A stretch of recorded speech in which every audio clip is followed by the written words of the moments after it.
guys. Tonight we're beginning something a little different.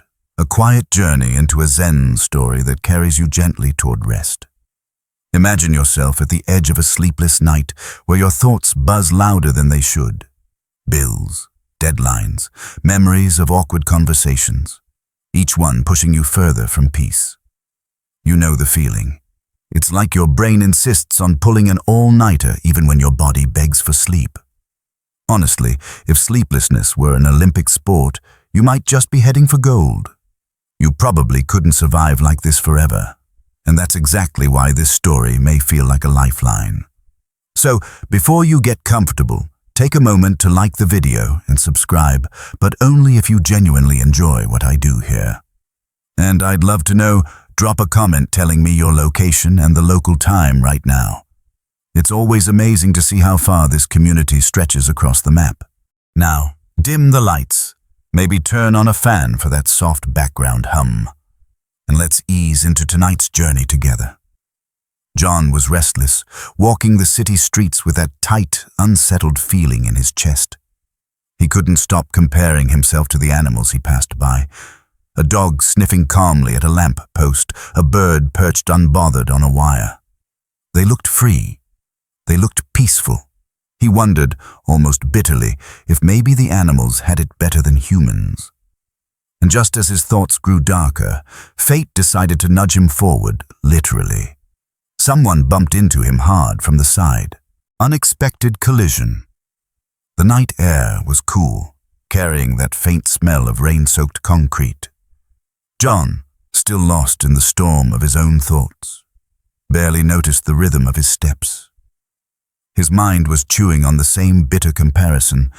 Animals didn't wake up dreading Mondays. They didn't scroll endlessly through bad news. They didn't lie awake regretting things said years ago. Humans did.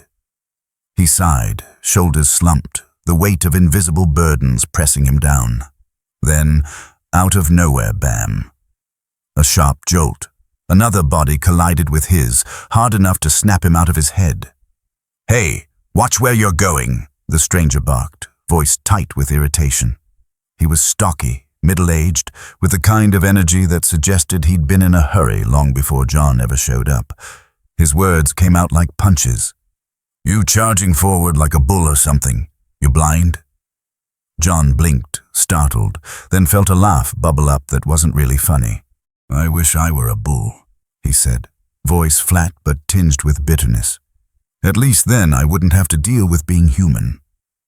That response disarmed the stranger for a second, his eyebrows knit together. What kind of answer is that? Being human is a gift.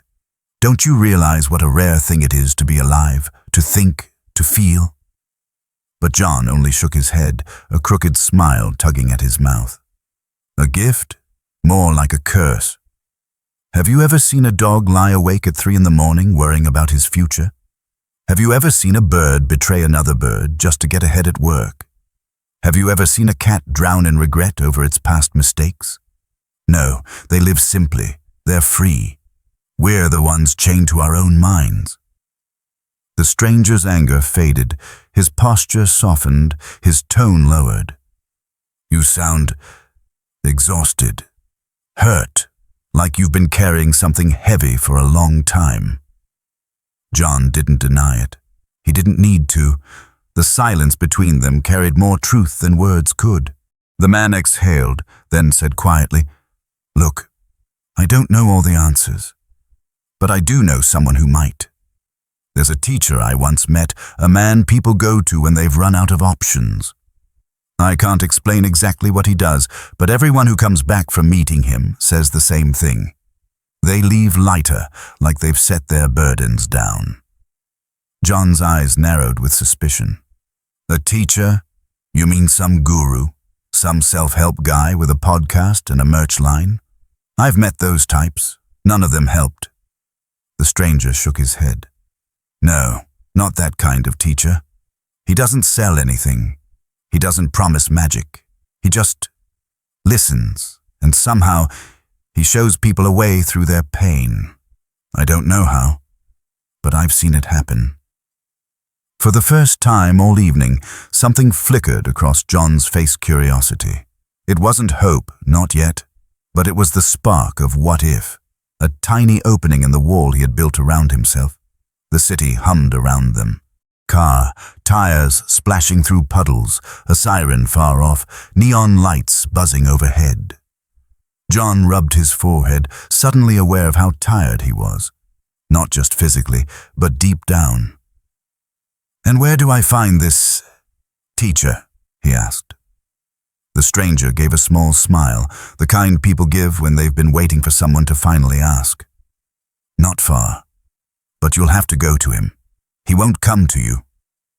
For a moment, John wanted to scoff, to dismiss it, but something in the man's calm eyes held him there. Against his better judgment, against his cynicism, John felt a pull he couldn't explain, and just like that, a new path cracked open in front of him. He didn't know yet that it would lead him to a journey far stranger and far more healing than he ever imagined. The question was no longer whether life was harder than being an animal. The question was whether he was willing to seek out something that might change his life entirely. And as John stood at that crossroads, still caught between doubt and faint curiosity, another thought crept in. What if this teacher really could show him something different? That thought lingered in the air, nudging us toward the next chapter. A strange suggestion. The following morning arrived gray and heavy, the kind of day when even the clouds looked tired. John dragged himself out of bed and sat for a long time staring at the wall, the memory of last night's collision still fresh. It wasn't the bump that stuck with him, but the words. A teacher. Someone who supposedly helped people lay down their burdens. It sounded ridiculous, like a half-baked rumor you'd overhear at a bar. But the man's calm voice wouldn't leave his head. John poured himself coffee, the bitter taste clinging to his tongue, and tried to shake it off. Life didn't get better just because you met a mysterious stranger. Still, his curiosity gnawed at him. What if the stranger had been right? What if there was someone out there who could give him the kind of peace he had never managed to find on his own? He laughed under his breath, shaking his head. "I sound desperate," he muttered. But then again, wasn't he? The sleepless nights, the endless cycle of stress and regret, the constant feeling of running on fumes, it was wearing him down. Desperation wasn't a theory anymore. It was reality. By midday, John found himself walking the same street where the collision had happened. It was almost as if his body had made the decision before his mind caught up. He didn't see the man at first, but then there he was, leaning casually against a lamppost as if he had been waiting. "You came back," the man said with a small smile. "That's a good sign." John folded his arms, defensive out of habit. "Don't read too much into it. I just want to know more. You made it sound like this teacher of yours has answers, but I've met priests, counselors, therapists. I've read books. They all tell you to breathe deep, think positive, work harder. Nothing sticks, so why should I waste my time chasing another empty promise?" The man nodded slowly, as though he'd expected the protest. "That's fair. You've been let down before. But this is different. The teacher doesn't hand out slogans. He doesn't tell you what you want to hear. He shows you something that's already inside you, something you've probably overlooked your whole life." John frowned. "Inside me? That sounds like one of those motivational speakers who tell you to unlock your potential while charging $2,000 for a weekend seminar."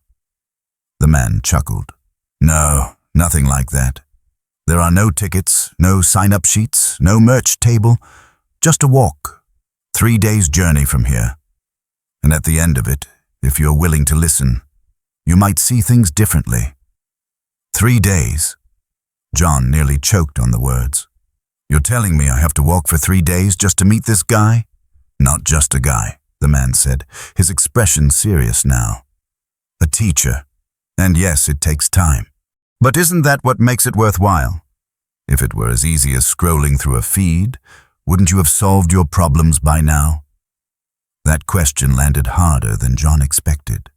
He thought of the countless hours spent chasing distraction, doom-scrolling, binge-watching, drowning himself in noise just to keep his thoughts at bay. And still, here he was, restless as ever. Maybe the stranger had a point. The man continued. You don't have to decide right now, but if you do go, go with an open mind. Leave behind the idea that someone else will fix you. The teacher doesn't fix people. He simply helps them see what was always there. John rubbed his jaw, uneasy. And what if I go and find out it's all nonsense? What if I waste 3 days for nothing? The man shrugged. Then at least you'll know. At least you'll have tried, which is more than most people can say. They spend their lives running from themselves, never daring to look deeper. A silence settled between them, not awkward, but heavy with possibility. John realized he was staring at the ground, avoiding the man's gaze. He hated to admit it, but the idea scared him. Not the journey, not even the teacher, but the possibility that he might actually find something and then have no excuse left to keep living the same old way. For a long moment, neither spoke. Then the man said quietly, "Comment below if you've ever felt that tug. The sense that something has to change, even if you don't know what. Sometimes admitting it out loud is the first step." John looked up sharply, as though the words had been spoken directly to him. And in a way they had. He shoved his hands into his pockets and muttered, "Fine, I'll think about it." The man smiled again, that calm, unshakable smile. "That's all I ask. Think about it, and when you're ready, the road is waiting." As John walked away, the city felt different somehow. The noise of traffic seemed softer, the air a little lighter. He couldn't tell if it was his imagination or the first sign of something shifting inside. He told himself he wasn't going. He told himself it was just a story, a distraction, nothing more. But deep down, a quiet voice whispered otherwise. The real question was not whether he could survive another sleepless night, but whether he dared to take the first step towards something unknown. And with that thought circling in his restless mind, the stage was set for what came next. A decision that would change everything. Skeptical mind. The decision weighed on John all night. He lay in bed staring at the ceiling, the sound of passing cars bleeding faintly through the blinds. Every excuse paraded through his mind. He had work, he had bills, he had no business chasing after some vague teacher at the end of a 3-day walk. It felt childish, irresponsible. And yet the thought wouldn't leave him alone. Like a splinter in his thoughts, it kept pricking until he couldn't ignore it anymore. By dawn, he was already pacing his apartment, muttering to himself, "This is ridiculous. People don't just wander off to meet strangers in the woods. That's how horror movies start. What am I even doing?" He stopped, ran a hand through his hair, and caught his own reflection in the window. The man staring back at him looked tired. Not just a little worn down, but hollowed out, like someone who had been carrying weight far too long. He wanted to believe that the teacher was real, that peace could be real. But every part of his rational mind screamed otherwise. He had seen too many charlatans, too many so-called gurus promising salvation for a price. Therapists had offered him coping strategies, pastors had offered him sermons, motivational speakers had offered him mantras. None of it had sunk deep enough to quiet the storm inside. Why should this be any different? Later that day, he found himself telling his doubts to a co-worker over lunch. "Some guy told me there's a teacher who can help people drop their burdens," he said, picking at his sandwich. "Supposedly, everyone comes back changed. Sounds like a scam, right?" His co-worker raised an eyebrow. "Maybe, but you sound like you want to believe it." John frowned. "That's the problem. I don't trust people who say they can fix everything. It never works. Life is messy. It doesn't just magically clear up because you listen to someone talk." His co-worker shrugged. "Maybe not. But what if it's not about magic? What if it's about perspective?" The words lingered after lunch. Perspective. Maybe the teacher wasn't about fixing things. Maybe it was about seeing them differently.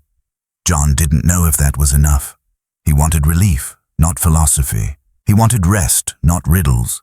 Still, he couldn't deny his curiosity was growing. That night, as he scrolled absent-mindedly through his phone, a thought cut through the noise. If you've ever been skeptical of change, drop a comment right now and admit it. Sometimes sharing your doubt is the first step toward letting it go. John set the phone down and laughed dryly. Yeah, I'd flood the comments section with doubt. But the laugh didn't hide the truth. He was still considering it. The next morning, he tried to talk himself out of it again. He listed reasons like ammunition. It was too far, too strange, too uncertain, but then another voice countered each excuse. What else was he doing with his life? More sleepless nights, more circles of regret. He already knew where that road led, and it wasn't anywhere worth going. Skepticism had always been his armor. It kept him safe from disappointment. It gave him an excuse not to risk hope. But it also trapped him. It made his world smaller, darker, more predictable. And in that predictability, he was slowly suffocating. Standing by the window once more, he exhaled sharply. All right, he said aloud, as if announcing it to the empty room. I'll go, just to see, just to prove to myself it's nonsense. But deep down, a quieter truth stirred. He wasn't going just to prove it wrong. He was going because a part of him desperately hoped to be proven wrong. As he packed a small bag, tossing in the bare essentials, his skepticism didn't vanish. It walked with him, whispering in his ear, reminding him not to get his hopes up. But this time, instead of stopping him, the skepticism became fuel. If nothing else, he would confront it head-on. He would see for himself. The road stretched ahead, uncertain and unfamiliar. Each step carried both doubt and possibility. And somewhere beyond the horizon, a teacher waited, whether real, imagined, or something in between. John tightened the strap of his bag and stepped outside. The air smelled cleaner than he expected, filled with that early morning hush when the world hasn't quite woken up. His heart was still heavy, but beneath the weight was a flicker of anticipation. The skeptic in him grumbled. The seeker in him leaned forward. Together, they walked into the unknown. And little did John realize, his first encounter with the teacher would challenge him in ways his doubt had never prepared him for. Journey begins. The city slowly faded behind him as John walked. Concrete and neon gave way to stretches of highway, patches of trees, and the occasional farmhouse crouched against the horizon. The first day felt strange. His body was restless, fueled more by habit than conviction, but his mind kept circling the same question. What exactly was he doing? Each mile carried that doubt, like a heavy stone in his pocket. By late afternoon, his feet ached, and he caught himself muttering, 3 days. Who even does this? Normal people spend their weekends watching Netflix, not wandering into nowhere after some rumor of a teacher. He laughed at his own absurdity, but the sound came out hollow. His laughter had been hollow for years. That night, he found a patch of grass near a quiet rest stop and stretched out beneath the stars. For the first time in months, he noticed how endless the sky looked, like it had been waiting for him to finally pay attention. He pulled his jacket tight and whispered into the dark, "If you're out there, teacher, you'd better be worth it." Sleep came in fits, full of restless dreams, faces from his past, fragments of arguments, flashes of regret. Each one reminded him of the weight he carried. He woke before dawn, heart pounding, then sat in silence listening to the hum of insects and the distant whoosh of cars. The world was moving whether he figured his life out or not. That thought nudged him back onto the road. On the second day, the rhythm of walking began to settle into him. Step after step, breath after breath, something shifted. His skepticism didn't vanish, but it loosened. He started noticing small details, the way sunlight poured through the branches, the sound of water trickling from a culvert, even the distant bark of a dog echoing across the hills. Things he'd overlooked before now tugged at his attention, quiet reminders that life wasn't always as loud or cruel as he imagined. But his doubts were stubborn. He argued with himself out loud at times, startling the occasional passer-by. "This is pointless. You're wasting your time. You could be home, warm, safe." Then another voice would answer, quieter but steady. "Safe isn't the same as alive. You've been safe for years, and you're still miserable." Somewhere along the trail he paused, leaning against a fence post, and realized how long it had been since he truly sat with his own thoughts. No screens, no distractions, just himself and the road. It was uncomfortable, raw, and yet it was honest in a way his life hadn't been. By the third morning his body hurt, but his mind felt sharper. Each mile was both punishment and release. He thought of people he hadn't spoken to in years, of promises he'd broken, of moments he'd run away instead of facing. They came uninvited, like old ghosts walking beside him, and for once, he didn't chase them away. He let them linger, let them be heavy, let them teach him something he had refused to learn until now. That maybe the only way forward was through. As the sun tilted toward evening, he crested a hill and saw a gathering ahead. A small group of people sat together, listening. At the center stood a man, not tall, not imposing, but still somehow drawing every eye. His posture was simple, his expression calm, his voice carried just enough to reach everyone without strain. John froze, his breath caught in his throat. "That has to be him," he whispered. His exhaustion melted into nervous energy, as if every mile had been leading to this exact moment. The teacher, real, not rumor, right there in front of him, and for the first time John felt something he hadn't felt in years. Anticipation. Not the anxious kind that tied his stomach in knots, but the fragile spark of possibility. If you've ever reached a moment where all the doubt, all the struggle, all the wandering finally led you to a threshold, share it in the comments. Those stories matter. They remind us that none of us walk alone. John's hands trembled as he adjusted the strap of his bag. He took a slow breath, then stepped forward, closer to the circle, closer to the teacher, closer to whatever truth was waiting. What he didn't yet know was that the questions he carried would not be answered in the way he expected. The teacher had no interest in giving him shortcuts. Instead, he was about to hear something that would upend the way he thought about life entirely. First encounter. John lingered at the edge of the circle, his pulse racing as he tried to take in the scene. The teacher stood in the middle, not dressed in robes or anything grand. Just simple clothes, worn but clean. The kind of outfit that made him blend in rather than stand out. And yet he commanded attention without effort. His voice was steady, calm, carrying a warmth that made people lean in as if every word mattered. "Life itself is rare," the teacher was saying. "Every breath is a gift, and among all forms of life, to be born human is to hold a chance unlike any other. With this chance, we can fall lower than beasts or rise higher than our imagination." John felt his throat tighten. The words didn't sound like lofty philosophy. They sounded direct, like they were aimed at him. Around the circle, heads nodded, eyes focused, as though everyone else heard the same piercing clarity. The teacher paused, letting silence stretch. Then he smiled gently. "Your struggles do not disqualify you. They are the path. Without struggle, you would never wake up to the value of what you have been given." The words slipped into John's chest like water into dry soil. He had spent years running from struggle, cursing it, blaming it.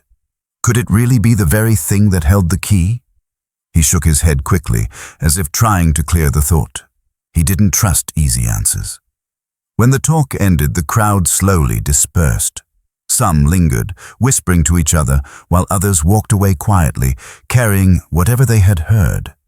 John stayed rooted to the ground, his heart thudding in his chest. This was his moment. He forced himself forward, weaving through the last of the listeners, until he stood close enough to see the faint lines around the teacher's eyes. He bowed his head awkwardly, unsure of the right gesture. then said in a voice that cracked a little, "Sir, you say human life is priceless, but from where I stand, it feels like a curse. Worry, regret, endless problems. Animals don't drown in those. So why should I believe you when you say our lives are a gift?" The teacher didn't answer right away. He studied John's face with the kind of attention that made John feel both exposed and strangely safe. Then the teacher said softly, "You are carrying much. You are certain that what you feel now defines the whole truth. But what if what you feel is only the surface?" John clenched his fists. "Easy for you to say.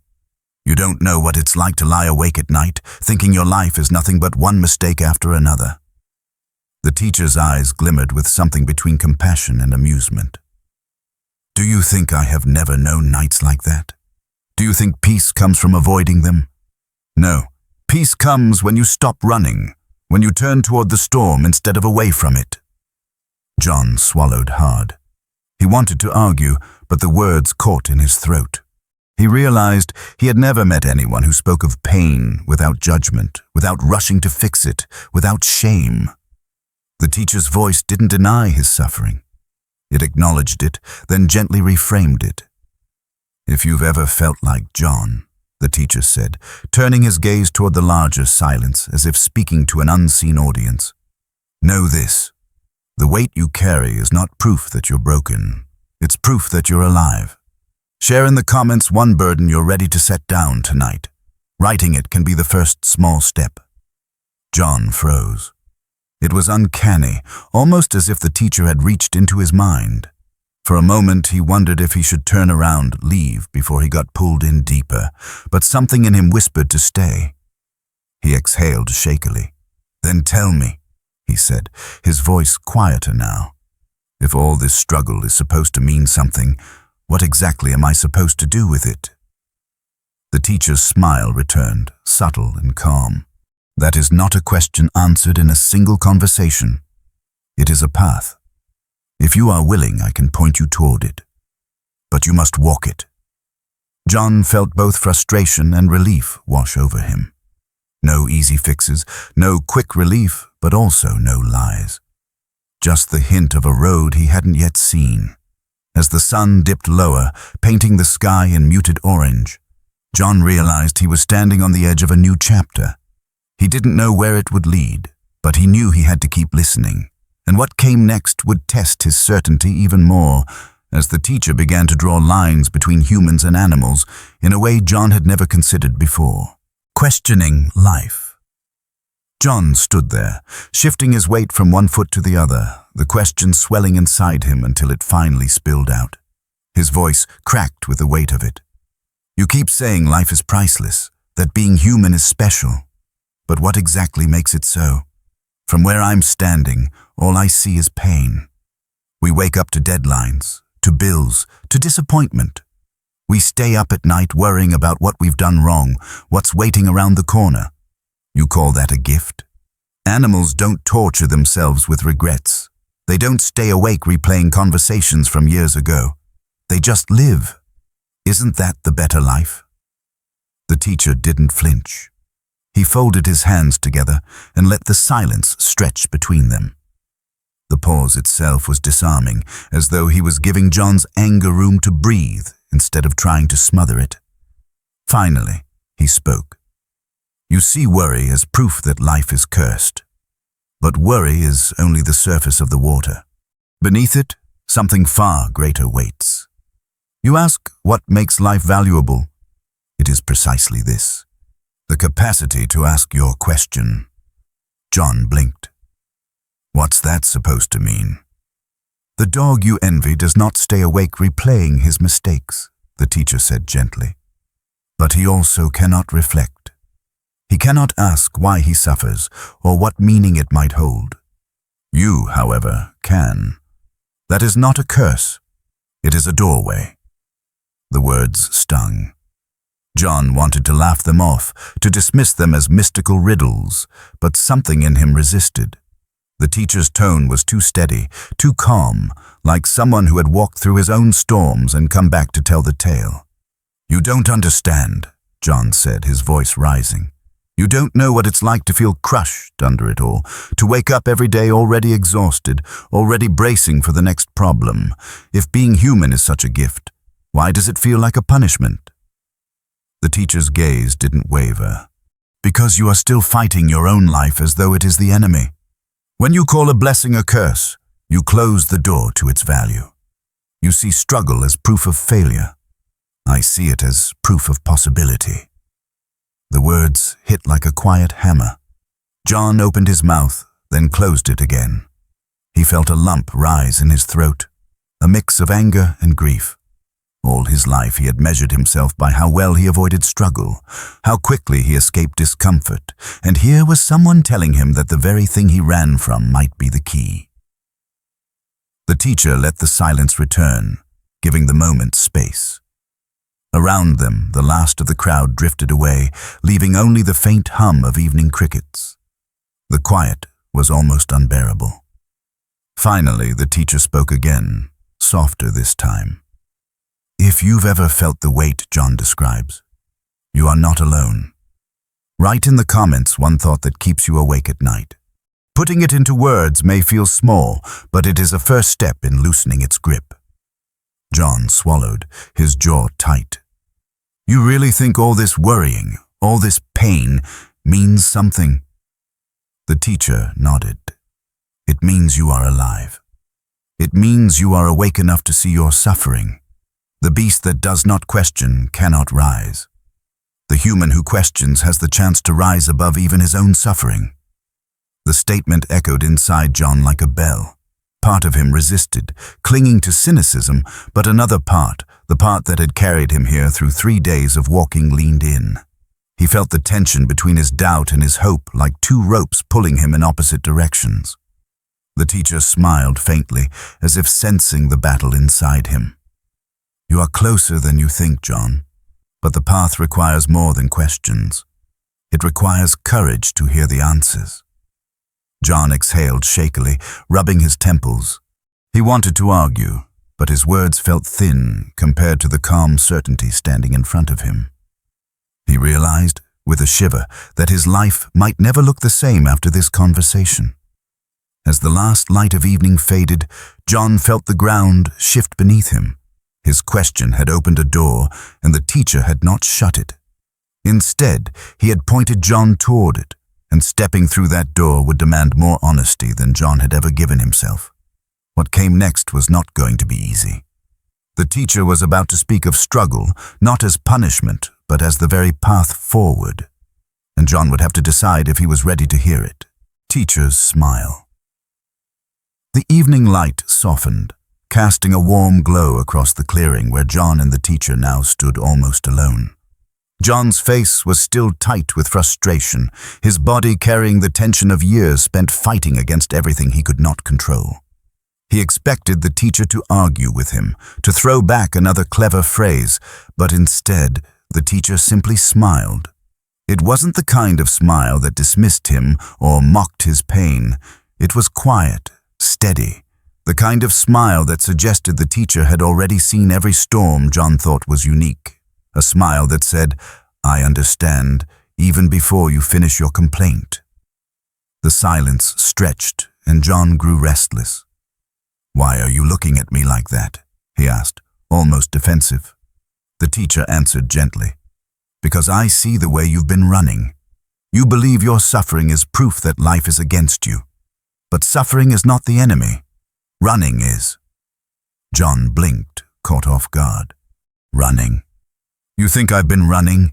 I've been working, pushing, fighting to keep my head above water. That's not running." The teacher tilted his head slightly. "When a storm rises, you turn your back and flee. When a burden grows heavy, you search for escape. When pain visits, you drown it in noise. Is that not running?" The words cut through him. He wanted to argue, but the images came too quickly. The late nights filled with endless scrolling, the drinks he used to numb the ache, the excuses he made to avoid hard conversations. He saw it all in a flash, and it felt like the teacher had been there, watching every decision. John lowered his gaze, his voice thin. So what then? If I stop running, I'll just collapse under the weight. I can't fight everything. I'm not strong enough. The teacher's smile deepened, soft but unshakable. Strength does not come from avoiding the weight. It comes from shouldering it. You think the struggle proves you are weak. I tell you, the struggle is how you discover you are strong. John felt his chest tighten, a heat rising behind his eyes. He had spent years believing he was failing simply because life felt hard.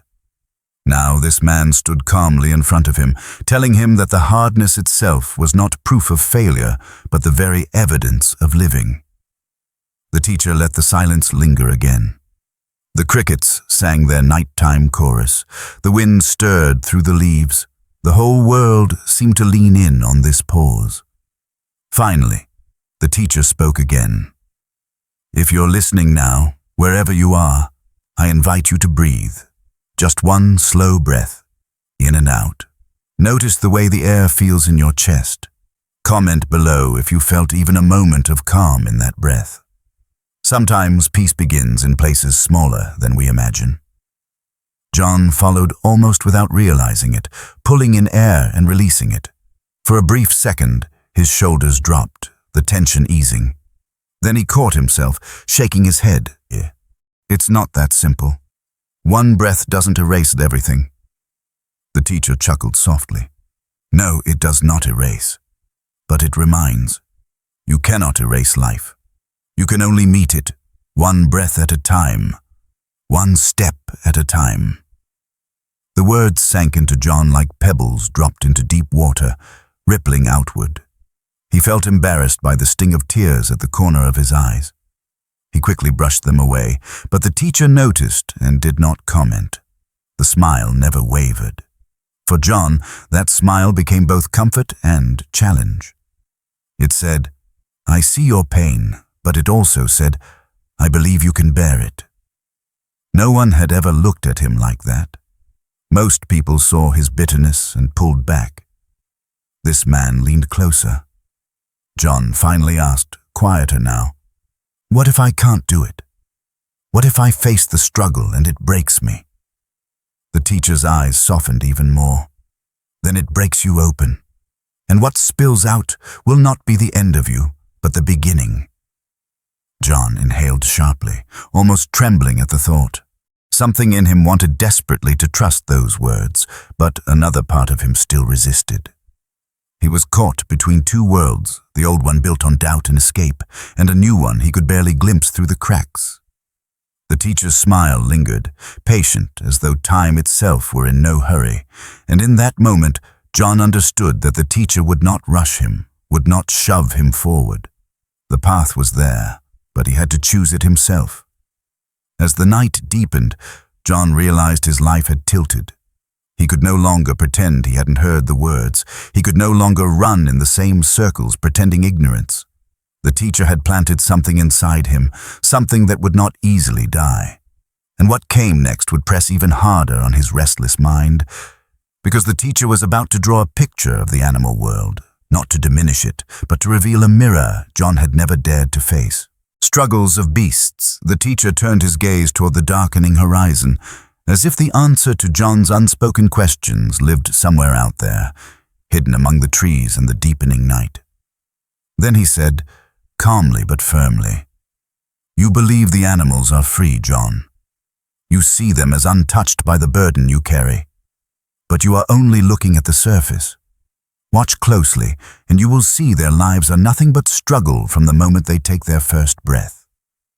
John frowned, arms folded tight. Struggle. They look peaceful enough to me. A dog doesn't sit around planning his retirement. A bird doesn't need therapy. The teacher nodded. Yes, but notice more carefully. When a fawn is born, before it can even stand, predators circle. Its very first day is a battle to survive. When a bird wakes, the first thing it does is fight to find food before another takes it. When a fox grows old, its body weakens. And every meal becomes a desperate chase. Struggle is not absent in the animal world. It is their constant companion. John thought of the stray dog he used to see near his apartment, ribs pressing against its skin, scavenging from trash cans. He'd pitied it before. But now he wondered if that animal's fight for food was really any easier than his own fight for peace. The teacher continued, "The difference, John, is that animals do not run from the reality of struggle. They do not drown in regret or chase illusions of ease. They fight, they persist. And in that persistence, there is a kind of quiet nobility, but make no mistake, their lives are no less shaped by hardship." The words landed heavy. John's mind replayed the scenes he'd once romanticized. Birds in the sky, cats stretching in the sun, deer grazing in a meadow. He had painted their lives as idyllic escapes from the chaos of being human. Now, he saw the shadow behind it all, the hawk circling above, the hunger gnawing at the belly, the fight waiting around every corner. He let out a slow breath. "So you're saying my struggle isn't proof I'm failing, it's just life?" The teacher's smile deepened again. "Exactly. To live is to struggle. But unlike the animals, you have something they do not. You can choose how you meet your struggle. You can learn from it, transform it, rise beyond it. The beast fights for survival. The human can fight for meaning." The silence after those words felt vast. John's chest tightened, not with anger this time, but with something he couldn't name. A stirring, a flicker of recognition, as though a truth he had buried long ago was resurfacing. The teacher gave him space, letting the crickets fill the air with their rhythm. Then, almost as if speaking to a wider circle beyond the clearing, he said, "If you've ever envied the simple life of animals, ask yourself this. What are you really craving? Is it freedom from bills and responsibilities? Or is it freedom from the way your mind twists those things into chains? Comment below, if you could let go of one burden tonight, which would it be?" John closed his eyes for a moment, letting the question sink in. He thought of the burden he would write down if he dared. But he didn't say it, not yet. When he opened his eyes, he looked at the teacher differently, not with blind faith, but with something closer to respect. The teacher hadn't dismissed his envy, hadn't called it foolish. He had simply held up a mirror and shown John what was hiding beneath. John spoke softly, almost to himself. "So animals fight to survive. Humans fight to... what? To find peace? To find meaning?" The teacher nodded once. "Yes. And when you run from struggle, you rob yourself of that chance. You choose numbness instead of meaning, escape instead of depth. But when you meet your struggle, when you step into it fully, you find the doorway that animals cannot. That is what makes human life priceless." John felt a chill ripple through him. Priceless. That word had sounded hollow before. Now it carried weight, heavy, uncomfortable, undeniable. He realized that if he accepted what the teacher said, he would no longer have excuses. He could no longer claim life was cursed simply because it was hard. The night grew darker, the stars emerging one by one. John tilted his head back, staring up at them. For the first time, he wondered if struggle could actually be the teacher he had avoided all along. And yet, a stubborn voice inside him whispered, "Even if that's true, I still don't want it. I don't want more struggle. I want relief." The teacher seemed to hear it without John speaking. "The relief you seek is not in escaping the struggle, but in learning how to stand inside it without fear. That is what we will talk about next." John lowered his gaze, caught between resistance and a faint spark of trust. He didn't know if he was ready, but he knew he couldn't turn back now. The teacher had already led him too far, and with the next words, the teacher would draw the connection even more sharply, showing John how the power of struggle itself could be transformed into a path toward success and perhaps even peace. The power of struggle. The teacher's voice settled into the night like a steady drumbeat, neither hurried nor dragging, simply alive with patience. John, you have looked at struggle as punishment, but what if I told you it is not the enemy of your life, but the very power that carries it forward? John raised an eyebrow, skeptical as ever. Power? You call this exhaustion, this constant fight just to stay afloat? Power? It feels like the exact opposite. The teacher's eyes didn't waver. Consider the seed. Before it becomes a tree, it must push through the dark soil, break its shell, and reach for light. Without struggle, it would rot in the ground. Or think of your own muscles. When you lift weight, they tear, they ache. But in that tearing, they grow stronger. Struggle is not a curse, John. It is the proof that you are moving, stretching, becoming. The image struck something in him. He thought of the gym memberships he had abandoned, the New Year's resolutions he had dropped within weeks. He knew the truth of sore muscles growing stronger, yet when the soreness came in his soul, he had always treated it as failure. The teacher leaned closer. You envy animals because you think their lives are simple. But imagine this. If you, as a man, learned to meet your struggles with the raw persistence of the animal world and combined it with your human gift of reflection, you would become unstoppable. Where animals fight only to survive, you could fight to flourish. John's breath caught. Unstoppable. The word sounded dangerous, but also intoxicating. A life not chained by fear, not paralyzed by dread, but moved by strength. Could that even be possible for him? The teacher paused, allowing the weight of the idea to hang in the air. Then he said softly, "If you're listening now, think about one struggle you once faced that shaped you, even though you hated it at the time. Share it in the comments. Sometimes remembering your past victories reminds you of your strength for the battles ahead." John shifted uncomfortably. Memories of his own trials surfaced, the nights he pushed through exams, the jobs he worked just to survive, the heartbreaks that left him hollow but still breathing. He had never honored those struggles as proof of strength. He had only cursed them as evidence of life's cruelty. He let out a bitter laugh.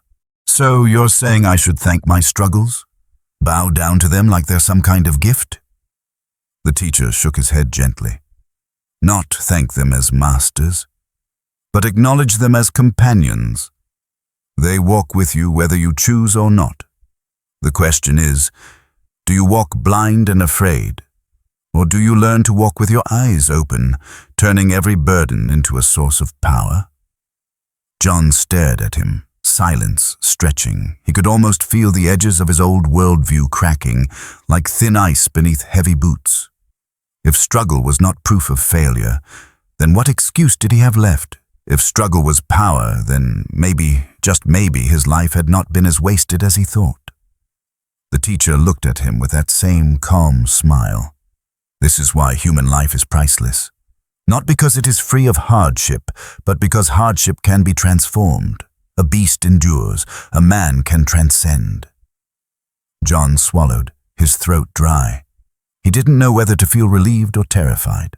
A part of him longed to believe this was true, that all the restless nights, all the pain, all the battles had not been for nothing. Another part resisted, clinging to the comfort of despair, because despair at least was familiar. The stars overhead glittered like silent witnesses. John tilted his head back and let the thought settle. Maybe his pain wasn't just meaningless weight. Maybe it was fuel. The teacher's voice cut through his reflection one more time. "Do not fear your struggle, John. Fear the life without it. For the one who has no struggle has no growth, no depth, no awakening. It is not struggle that destroys, it is running from it that does." John's heart thudded. He thought of all the years he had been running, numbing himself, hiding from responsibility, drowning his doubts instead of facing them. The truth was sharp, undeniable. Running had cost him more than the struggle ever had. The teacher let the silence linger again, giving space for the truth to echo. And in that silence, John realized he stood at a threshold. He could keep running, or he could turn and face the very thing he had avoided all his life. His voice was barely more than a whisper. If struggle really is power, then what do I do with it? How do I use it? The teacher smiled again, as if John had finally asked the right question. That is the next step, John. You have seen that struggle exists. Now you must learn how to carry it without letting it crush you. The words hung in the air like a promise, a bridge leading to the next lesson. John felt the tremor of fear, but also the spark of courage. The conversation was far from over. The teacher had only begun to show him what was possible. And, as the night pressed deeper, John realized that the question of escape had been replaced with a different one. Could he learn to transform the very weight that had nearly broken him, seeking escape? The fireflies had begun to flicker through the tall grass when John finally spoke again. His voice carried a trace of weariness, the kind that settles deep into the bones. You talk about struggle like it's some noble force, like it can be transformed into power, but I don't want more power. I don't want more battles. What I want is escape. I want all of it to stop, the racing thoughts, the constant pressure, the weight I can't shake. Can't you give me that? Isn't there something you can do to take it away? The teacher's face remained calm, the same steady presence that had unnerved John from the beginning. You want a life without storms, he said. You want an end to every burden, every ache, every worry. John's shoulders slumped. Yes, exactly. I want relief, a permanent break. I want to wake up just once and not feel like I'm already drowning. His words tumbled out in a rush, his chest tight. He realized how much of his life he had carried in silence, and how desperate he was for someone to finally erase it. The teacher allowed the words to hang in the air before answering. What you ask for does not exist. I cannot give you a life without problems. No one can. Even if I stripped away every difficulty today, more would rise tomorrow. That is the nature of being alive. John's face twisted in frustration. So you're telling me there's no hope? That all I can do is keep dragging this weight forever? The teacher shook his head gently. Not forever. Differently. You do not need to be free of the storm to find peace. You need to learn how to stand in the middle of it without being swept away. John clenched his fists, anger rising again. That sounds impossible. Every time I've tried, the storm just knocks me down harder. If you can't take it away, then what good are you? What good is this path? The teacher's eyes glimmered with compassion. The good is not in removing the storm, but in showing you the strength you already have to withstand it. You want escape because you believe pain is stronger than you, but what if you discovered that you are stronger than pain? The question pierced through John like an arrow. For a moment, he didn't answer. He wanted to reject it outright, but something inside him resisted. Could it be true? Could he actually be stronger than the weight that had crushed him for so long? The teacher let silence do its work. Then, almost as if speaking to everyone listening beyond the clearing, he said, If you've ever begged for escape, for a life without storms, you are not alone. Write in the comments one moment where you wished you could run away from it all. Sharing that truth is not weakness, it is courage. John felt his throat tighten. He thought of the countless nights he had whispered exactly that wish into the darkness. To run, to disappear, to stop existing for a while. Saying it aloud made him feel exposed, but also strangely lighter. He looked at the teacher, his voice low. But what if I fail? What if I try to stand in the storm and it swallows me whole? The teacher stepped closer, his presence both grounding and unsettling. Failure is not what destroys you. Refusal to try is. If you are swallowed, you rise again. If you are knocked down, you learn where your footing slipped. Every fall is part of the path. Escape teaches you nothing. Meeting the storm teaches you everything. John shook his head slowly, struggling to take it in. I've been running for so long. I don't know if I even remember how to stand. The teacher smiled, that same quiet smile that seemed to carry both patience and certainty. Then you begin here. One breath, one step. That is how standing is relearned. The words settled in John's chest like coals, glowing faintly. He wasn't convinced, not entirely. But he could feel the seed of possibility, small and fragile, taking root. As the night deepened, John realized he was at a crossroads. The desire to escape still pulled at him, tempting him with the illusion of relief. But the teacher had placed something else in his hands.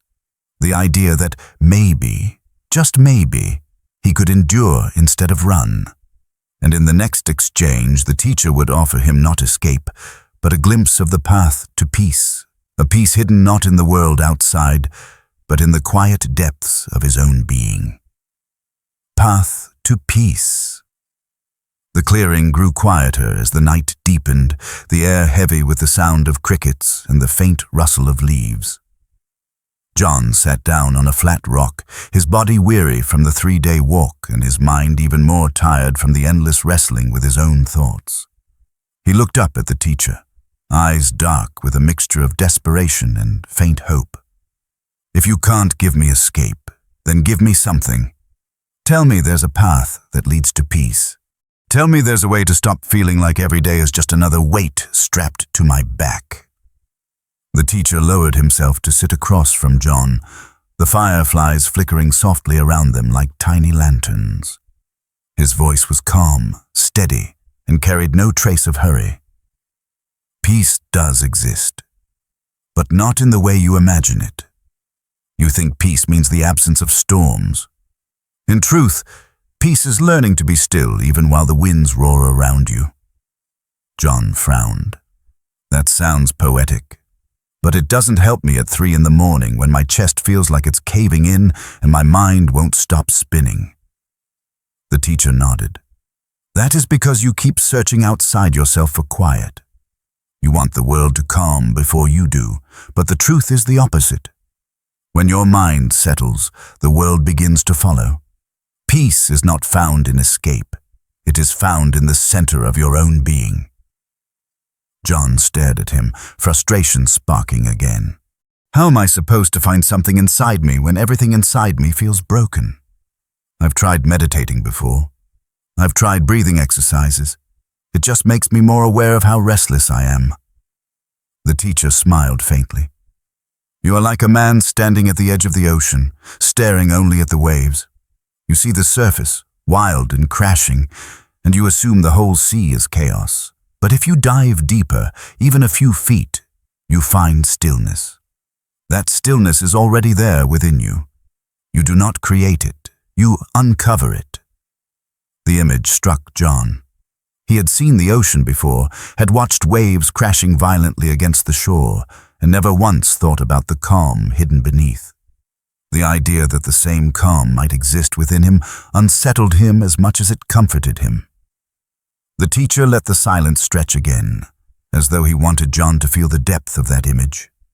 Then he said, If you're listening right now, take a single moment to close your eyes. Picture those waves on the surface. Then imagine sinking down, deeper, until the water is calm.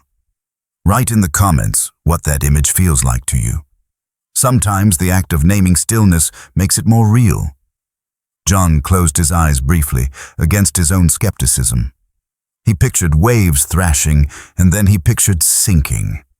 For the briefest instant, he felt his shoulders unclench. The tightness didn't vanish, but it loosened just enough for him to notice. He opened his eyes quickly, almost embarrassed. I think I get it, he muttered. But even if I do, how do I stay there? I always get pulled back into the waves. The teacher's expression softened. That is why it is a path.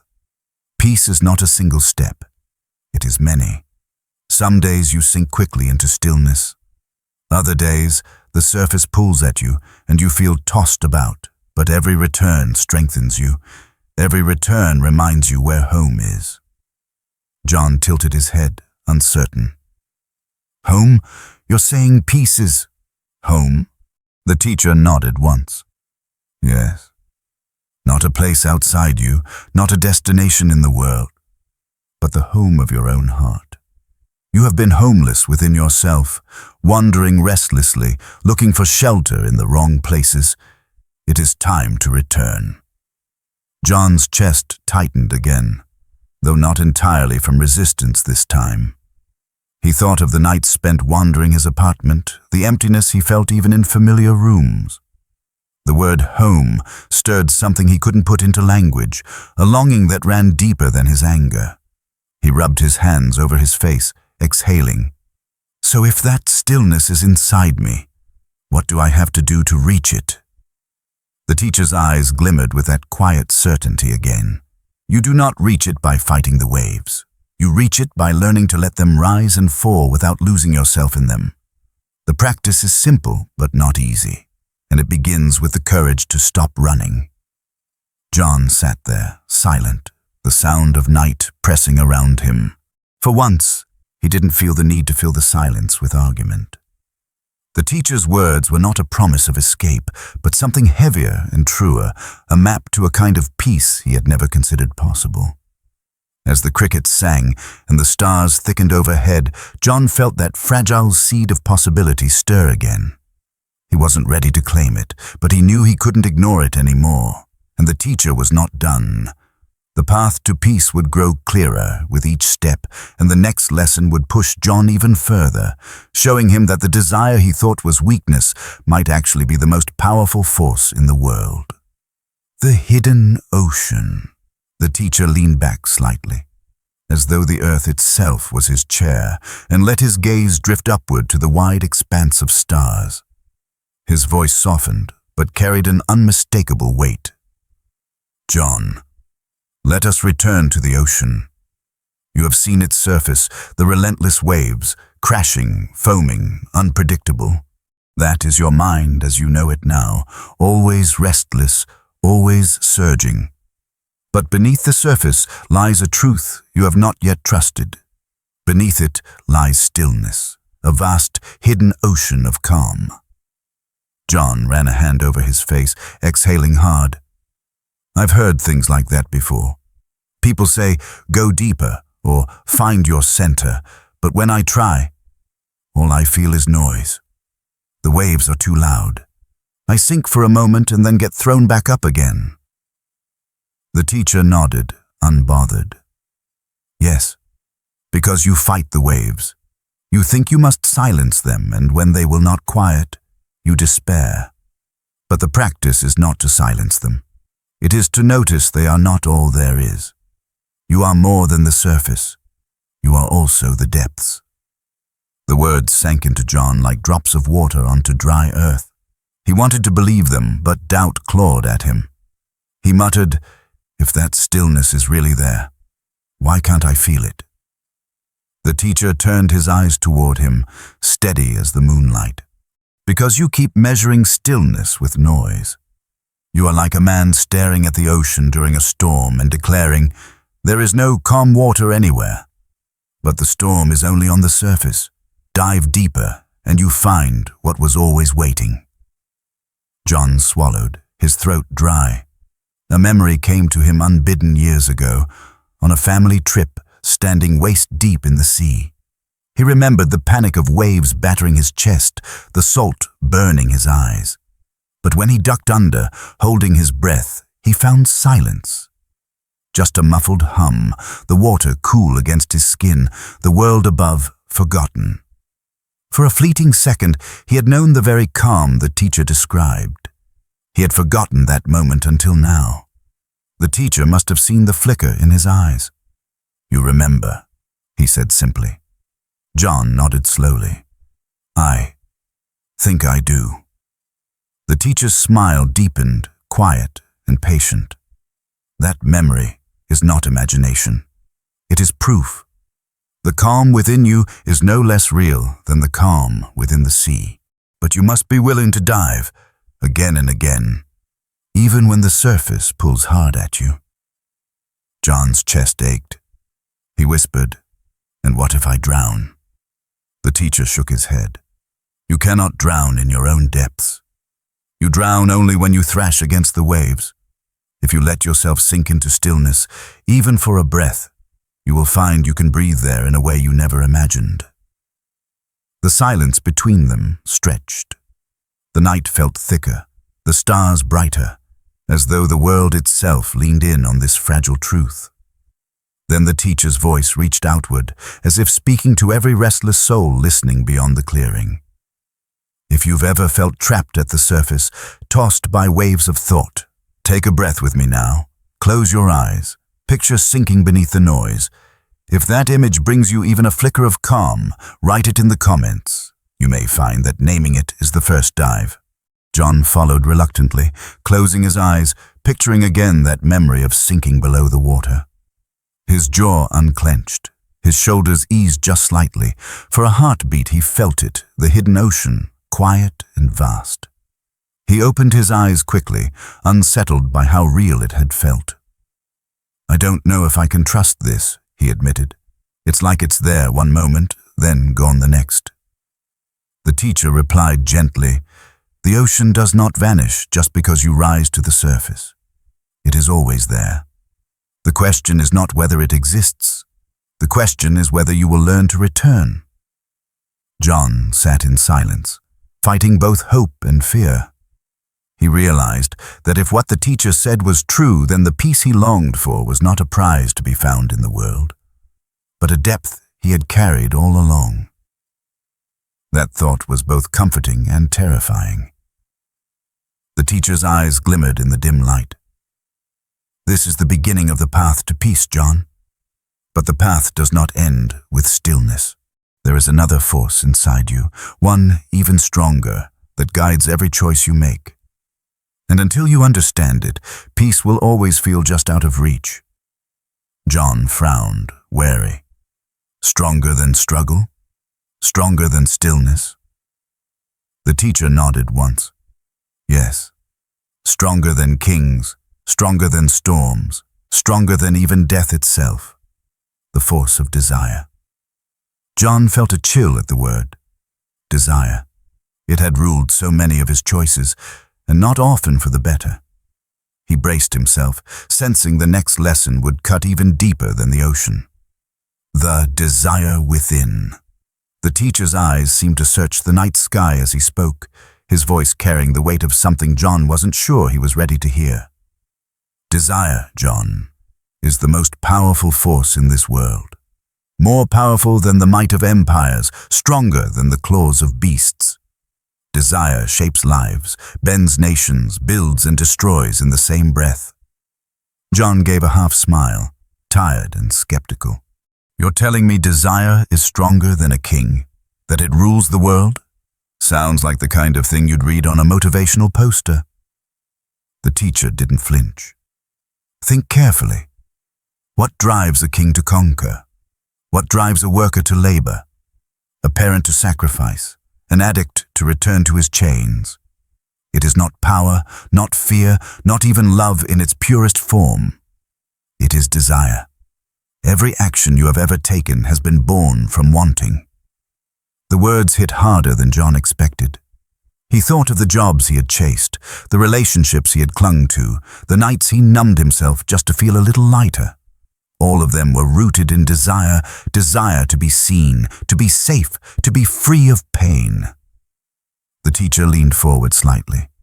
A king may command armies, but one whisper of desire can topple him, and a man with nothing but desire burning in his chest can rise higher than any crown. Desire is the architect of your life. John let out a long breath, his chest heavy. "If that's true, then I'm doomed. Most of my desires have only dragged me down. I want peace, sure, but I also want escape. I want numbness. I want to be left alone. I want a million things, and half of them contradict each other." The teacher smiled faintly. "That is the nature of desire. Wild, unruly, endless, but do not mistake its chaos for weakness. Even wildfire holds unimaginable energy. The question is not whether desire is strong. The question is whether you will learn to guide it or let it consume you." John felt his jaw tighten. "And how am I supposed to guide it?" Every time I think I know what I want, I end up regretting it later." The teacher's eyes softened, but his words stayed sharp. "That is because you chase the surface desires, the quick fix, the easy comfort. But deeper than them lies a truer desire, one that does not vanish when the craving fades. Beneath the noise of your restless mind, there is a single desire calling you home, the desire for peace." The phrase lingered like a bell in John's chest. He wanted to argue, but he couldn't. Peace was the one thing he had been chasing his entire life, in every failed attempt, in every restless night. Maybe every distraction, every escape was just a crooked path toward the same center. The teacher let silence wash over them before speaking again, this time his words carrying outward as though to anyone listening across time. If you're hearing this now, pause for a moment. Ask yourself, what is the one desire beneath all the noise, beneath all the cravings? Share it in the comments. Sometimes naming it is the first step to reclaiming it. John's breath slowed. His mind filled with all the smaller wants that had tangled him. Money, success, recognition. But underneath them, the answer was clear. He wanted rest. He wanted stillness. He wanted peace. He looked at the teacher, his voice almost breaking. "So if I desire peace above everything else, does that mean I'll finally have it?" The teacher's smile deepened, kind but firm. "Desire alone is not enough. Desire is the spark, but without wood and flame, a spark fades. To turn desire into reality, you must add commitment, direction, and courage. But yes, if your truest desire is peace, and you are willing to fight for it, peace can be yours." John lowered his head, his chest heavy with both relief and fear. He had finally heard someone say aloud what he had never admitted even to himself. Peace wasn't just something he wanted. It was the one thing he wanted most, and now he knew there would be no more excuses. The teacher's voice carried into the night like a promise. "Desire moves the world, John. But the path to peace begins when you learn to honor the deepest desire within you, not the shallow ones that pass like waves." John felt that truth cut into him, as sharp as it was liberating.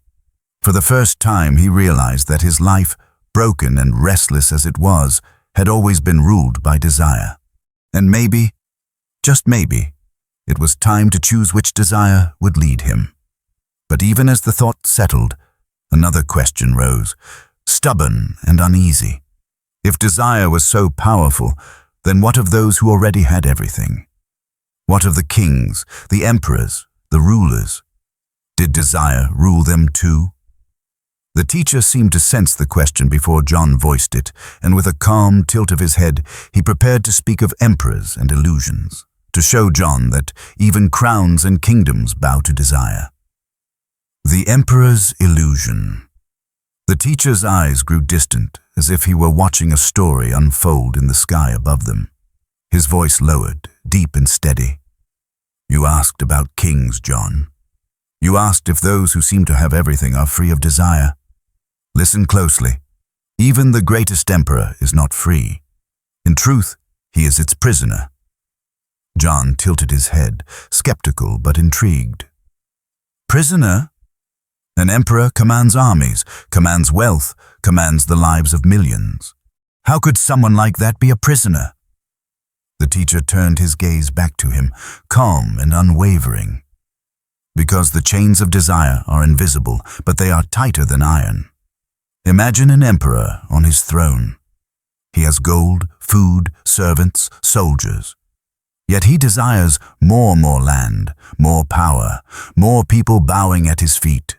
And so he wages war, spilling oceans of blood, not because he needs more, but because desire whispers that what he has will never be enough. That whisper rules him more cruelly than any rival." The image made John shiver. He had never thought of it that way, but it rang true. Desire didn't fade once something was won. It only demanded more. He remembered finally buying things he once thought would make him happy, only to feel emptier afterward. The teacher continued, his voice like water carving through stone. And even if the emperor conquers the world, there is one thing he cannot conquer, his own death. No crown, no army, no fortune can silence that desire to live forever. When desire collides with what is impossible, suffering is born. That is why I say even the emperor is not free. Desire holds him captive. John's lips parted slightly, his mind racing. He could almost see it, a great ruler in a palace, drowning in abundance yet restless as a starving man. So you're saying even the most powerful people are just like me? Chasing something they can't hold on to? The teacher smiled gently. Yes, and if you see that clearly, you will understand that your struggle is not unique to the poor, the tired, or the lost. It is the human condition. Desire drives us all, but here is the truth you must hold on to. The same force that drags down an emperor can also raise up a beggar. Desire, when guided, becomes the fire that lights the way. John exhaled, his chest heavy but stirred. So the problem isn't desire itself. It's when desire controls me instead of me controlling it. The teacher nodded once. Exactly. When you are blind to desire, you are its servant. When you see it clearly, you can become its master. Then you no longer need to be a prisoner. You can choose which desire to honor and which to let pass like smoke. The thought rattled inside John, colliding with years of frustration. He wanted to believe he could master his desires instead of being enslaved by them, but part of him wondered if he had the strength. His desires had always felt bigger than him. The teacher must have sensed this because he leaned forward, his voice softening. If you are listening now, wherever you are, pause for a moment. Ask yourself, what desire has ruled you lately? Was it for peace or was it for escape? Write it in the comments. Honesty is the first step to freedom. John thought of the long nights he had drowned in distractions, chasing numbness instead of peace. He didn't say it aloud, but in his chest he felt the sting of recognition. He rubbed his hands together nervously. So if desire is so strong, and even kings fall to it, how can someone like me stand a chance? How do I stop being dragged around by it? The teacher's smile returned, calm but edged with certainty. You do not need to stop desire. You need to give it a direction. If your desire is shallow, your life will be shallow. But if your desire is deep, if it is for peace, for truth, then every step, every choice will bend toward it. Desire can make you a prisoner, but it can also make you free. John swallowed hard, his throat tight. He could feel something shifting, as though the ground beneath his old beliefs was crumbling. For the first time, he wondered if he might actually be capable of change. But even as the thought lifted him, a new question pressed in. If desire is that powerful, if it really can change everything, then what if I just decide right now to want peace more than anything else? Will it happen? Will I finally be free? The teacher's eyes glimmered, his calm expression unshaken. That is the next lesson, John. Desire may be the fire, but fire without resolve is only smoke. To turn desire into reality, you must add something else, commitment. And as those words settled into the night, John knew the next truth waiting for him would be even harder to face. Wish for peace. John leaned forward, the tension in his shoulders showing both impatience and longing. His voice was raw, like someone too tired to keep pretending. All right then, let me make it simple.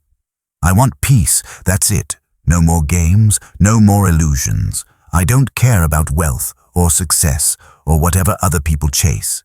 If desire is the fire that drives everything, then my desire is for peace. Doesn't that mean I'll finally have it? The teacher regarded him quietly, the corners of his mouth lifting into the faintest smile. It is a good thing to name what you truly want. For many spend their entire lives never admitting it, always burying their deepest longing under noise. But naming it is only the first spark, John. A spark can light a fire, yes, but without wood and kindling, it fades. Without resolve, desire dies in the wind. John let out a sharp laugh, half bitter, half defensive. So now you're saying even wanting peace isn't enough. Do you realize how hard it was for me to even admit that? I've spent years drowning it out, convincing myself I wanted something else. Now I finally say it, and you tell me it doesn't matter unless I add resolve. You make it sound like I'm back to square one. The teacher's expression didn't waver. Not square one. A beginning. You have uncovered the truest desire of your heart. But peace will not come simply because you wish it. Peace comes when you commit to it so fully that no distraction, no temptation can turn you away. The words stung because they rang true. John thought of all the times he had sworn he would change, start fresh, get his life together, be better. Each promise burned brightly for a moment, then faded when the first obstacle appeared. His whole life was a trail of broken intentions. His voice was low when he spoke again. So you're saying my problem isn't desire. It's that I've never actually followed through. I've wanted things, but I haven't fought for them. The teacher nodded. Yes, you have wanted peace, but you've also wanted escape. You have wanted healing, but you've also wanted comfort. Each time the path grew hard, you chose the easier desire. That is why you remain restless. To find peace, you must want it more than you want relief. John flinched at the truth of it. He remembered countless nights where he promised himself he'd meditate, he'd slow down, he'd face his pain, but then reached for a bottle or his phone or anything to quiet the noise for just a while. Peace required endurance. He had always chosen shortcuts. The teacher's voice reached beyond the clearing, as though speaking to anyone who might hear. If you've ever found yourself starting something only to abandon it when it grew hard, you are not alone. Write in the comments one commitment you once broke and what it cost you. Honesty can be the soil where new resolve grows. John pressed his palms together, resting them against his forehead. The weight of his failures pressed on him, but for once it didn't crush him. It clarified something. He had not been cursed. He had simply been unwilling to stay the course. I don't know if I have that kind of strength, he admitted. His voice trembled, but it was honest. The teacher's eyes softened. Strength is not something you wait to feel. It is something you discover only when you keep walking, even when every step aches. Resolve is not about never stumbling. It is about rising again, every time you fall. John swallowed hard, his throat dry. He wanted to argue, but no argument came. Instead, he felt the spark of a strange new thought. Maybe peace wasn't about finding the perfect moment when everything aligned. Maybe it was about choosing again and again, even when nothing aligned at all. He sat in silence, listening to the rhythm of his own breath, steady but uncertain. For the first time, he realized he had a choice, not just in what he desired, but in how fiercely he pursued it. The teacher leaned back, his smile patient. You say you wish for peace, John. That is good. But the question is not what you wish. The question is, what will you endure for it? That is what determines whether your desire will live or die. John felt those words etch themselves into him like carvings on stone. His wish for peace was real, but now it had been tested.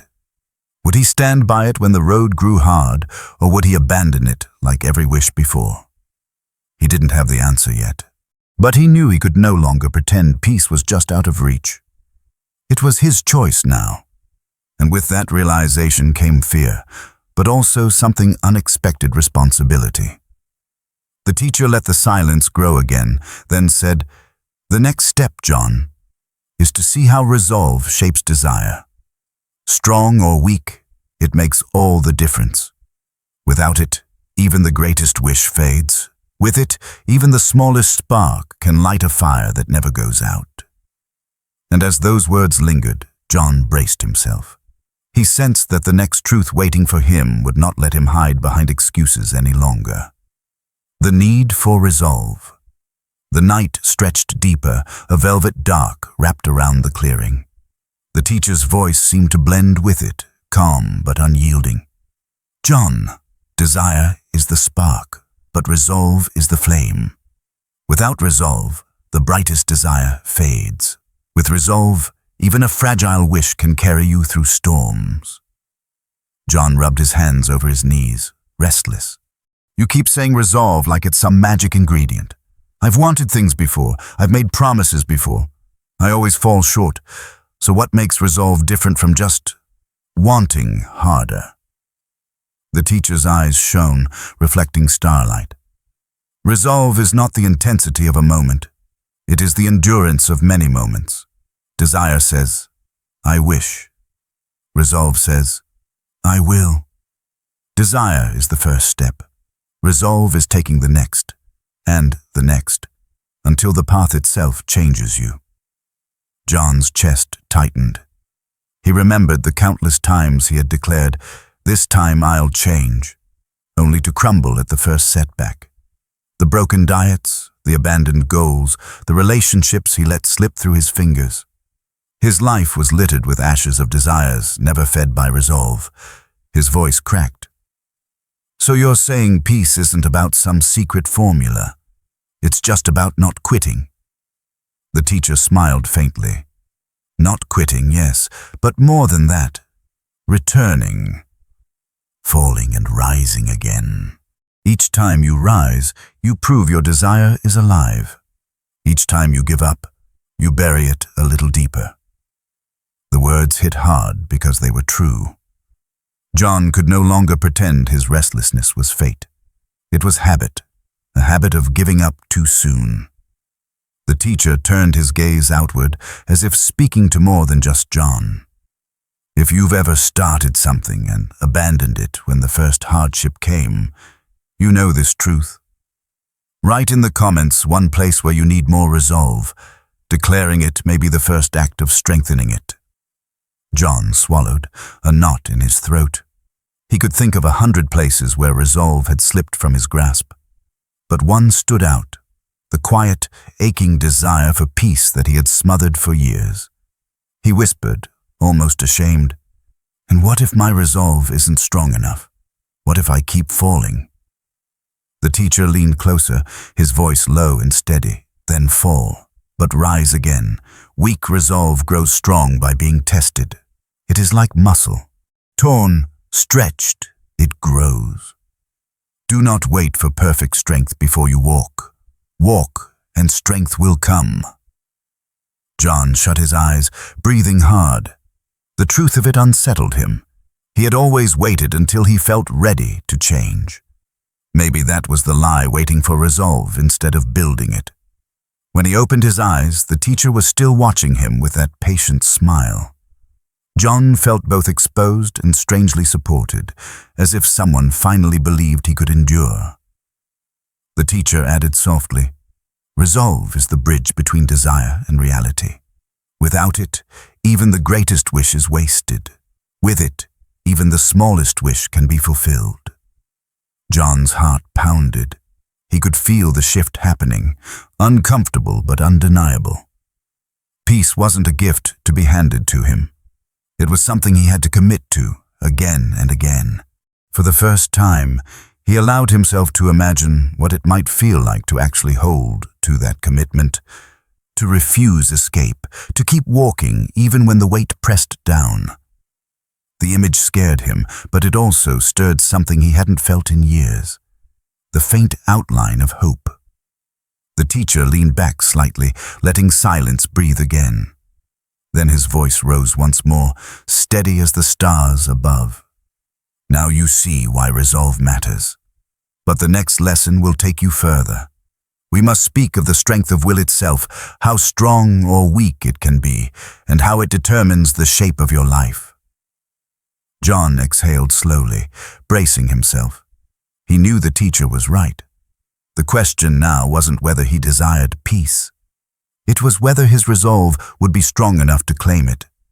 And with that realization, he felt the weight of the next step waiting for him, an exploration of weak will versus strong will, and the consequences each carried. Weak as strong will. The night wrapped itself tighter around the clearing, as though the stars themselves leaned in to listen. The teacher's voice carried with it a gravity that settled deep into John's chest.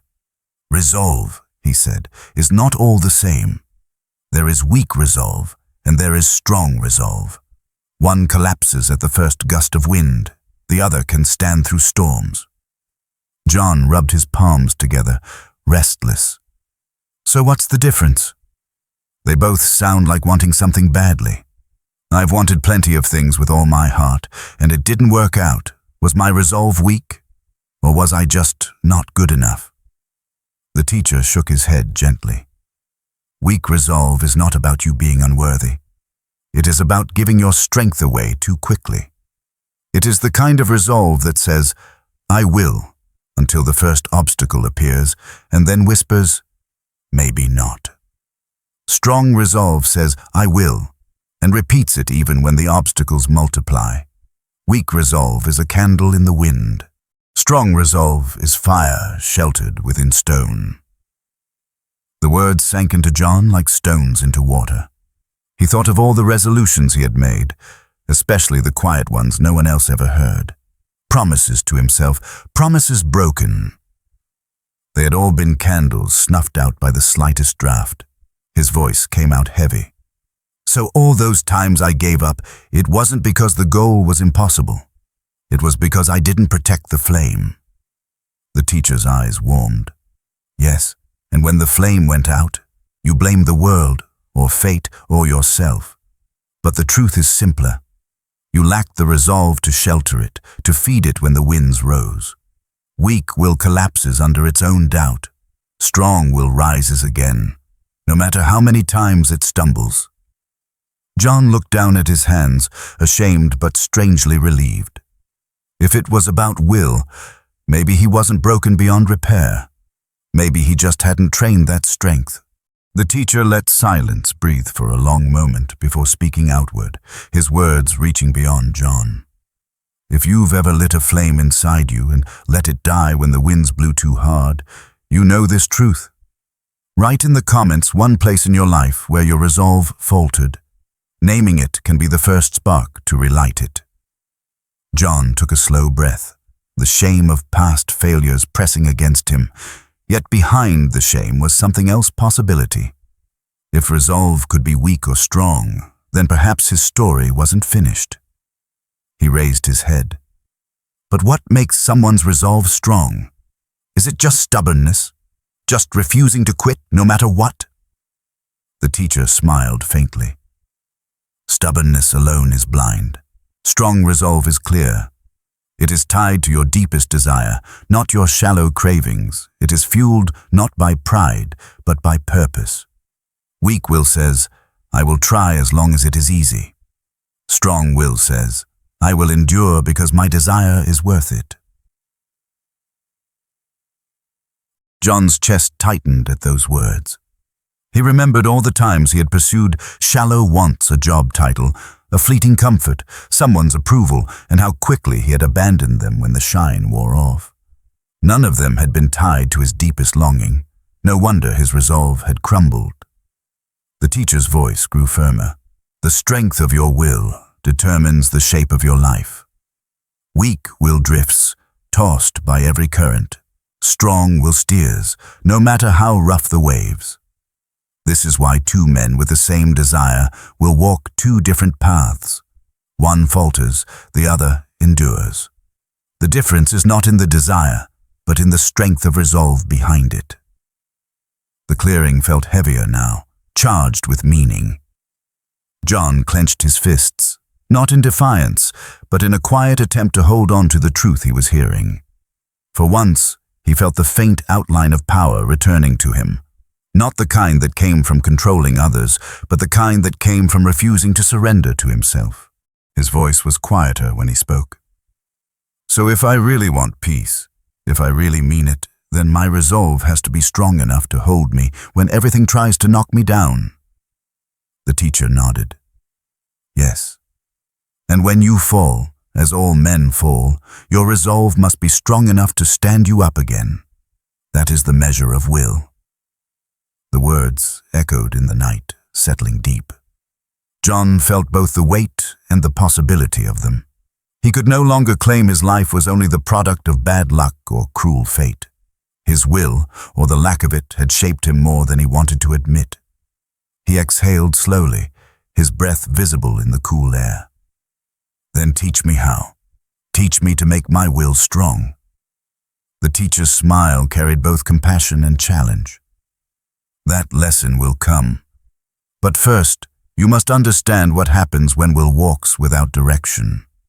A strong flame without guidance can burn a man's life to ashes. To move forward, you must see the danger of being lost.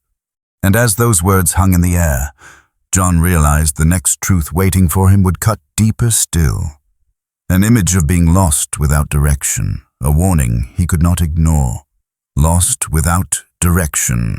The teacher's gaze shifted toward the dark line of trees beyond the clearing. His voice carried the kind of gravity that made the air itself seem to lean closer. John, will without direction is like setting out on a journey without a map. You may walk with great strength, but if you walk the wrong road, no amount of endurance will carry you to your true destination. John frowned, his brow tightening. So you're saying I could want peace, even commit to it, and still fail if I don't know the way? The teacher nodded once. Yes. Imagine this. A man knows the name of the village he seeks. He even knows the face of the one he wishes to meet there. But if he does not know the direction, he may walk for years and never arrive. He may circle endlessly, mistaking motion for progress. His resolve may be strong, but without knowledge of the path, it is wasted. The image lodged itself into John's mind. He thought of all the years he had poured effort into jobs that drained him, relationships that hollowed him, habits that numbed him. He had been walking, yes, sometimes even running, but in circles. Nowhere close to where he longed to be. His chest tightened. That's me. That's my whole life. Moving, working, chasing, but not knowing where I was going. No wonder I'm exhausted. The teacher studied him carefully. Exhaustion does not come only from carrying weight. It comes from carrying it in the wrong direction. Strong will without clarity burns itself out. John buried his face in his hands, a bitter laugh escaping. So even when I thought I was trying, I was just lost. I don't know if I can handle hearing that. The teacher's tone softened. You can handle it. Because recognizing that you were lost is the first sign you are ready to see the true path. Silence pressed in. The chirp of crickets filled the air like a steady rhythm, grounding the moment. Then the teacher's words widened, reaching past John as though speaking to anyone listening. If you've ever poured energy into something only to realize it left you empty, you know this truth. Share in the comments one time you chased the wrong road. Sometimes naming the detour helps you see the real way forward. John lifted his head slowly. His eyes were tired, but not empty. For the first time, the shame of being lost didn't feel final. It felt like a beginning. He said quietly, so even with desire, even with resolve, I still need guidance. I need to know the path, or I'll just burn out again. The teacher inclined his head. Yes, desire sets the fire. Resolve sustains it. But direction carries it where it must go. Without direction, the fire consumes rather than illuminates. With direction, it becomes a beacon. The words echoed in John's chest. He could feel their truth. Every wrong turn in his life, every collapse, had been less about lack of effort and more about lack of clarity. He had been sprinting blind. His voice was almost a whisper.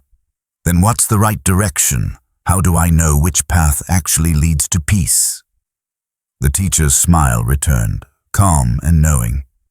That is the next lesson. To walk toward peace, you must see that the path is not outside of you. It is not in possessions or titles or escape. The true path lies within, and the doorway to it is called meditation.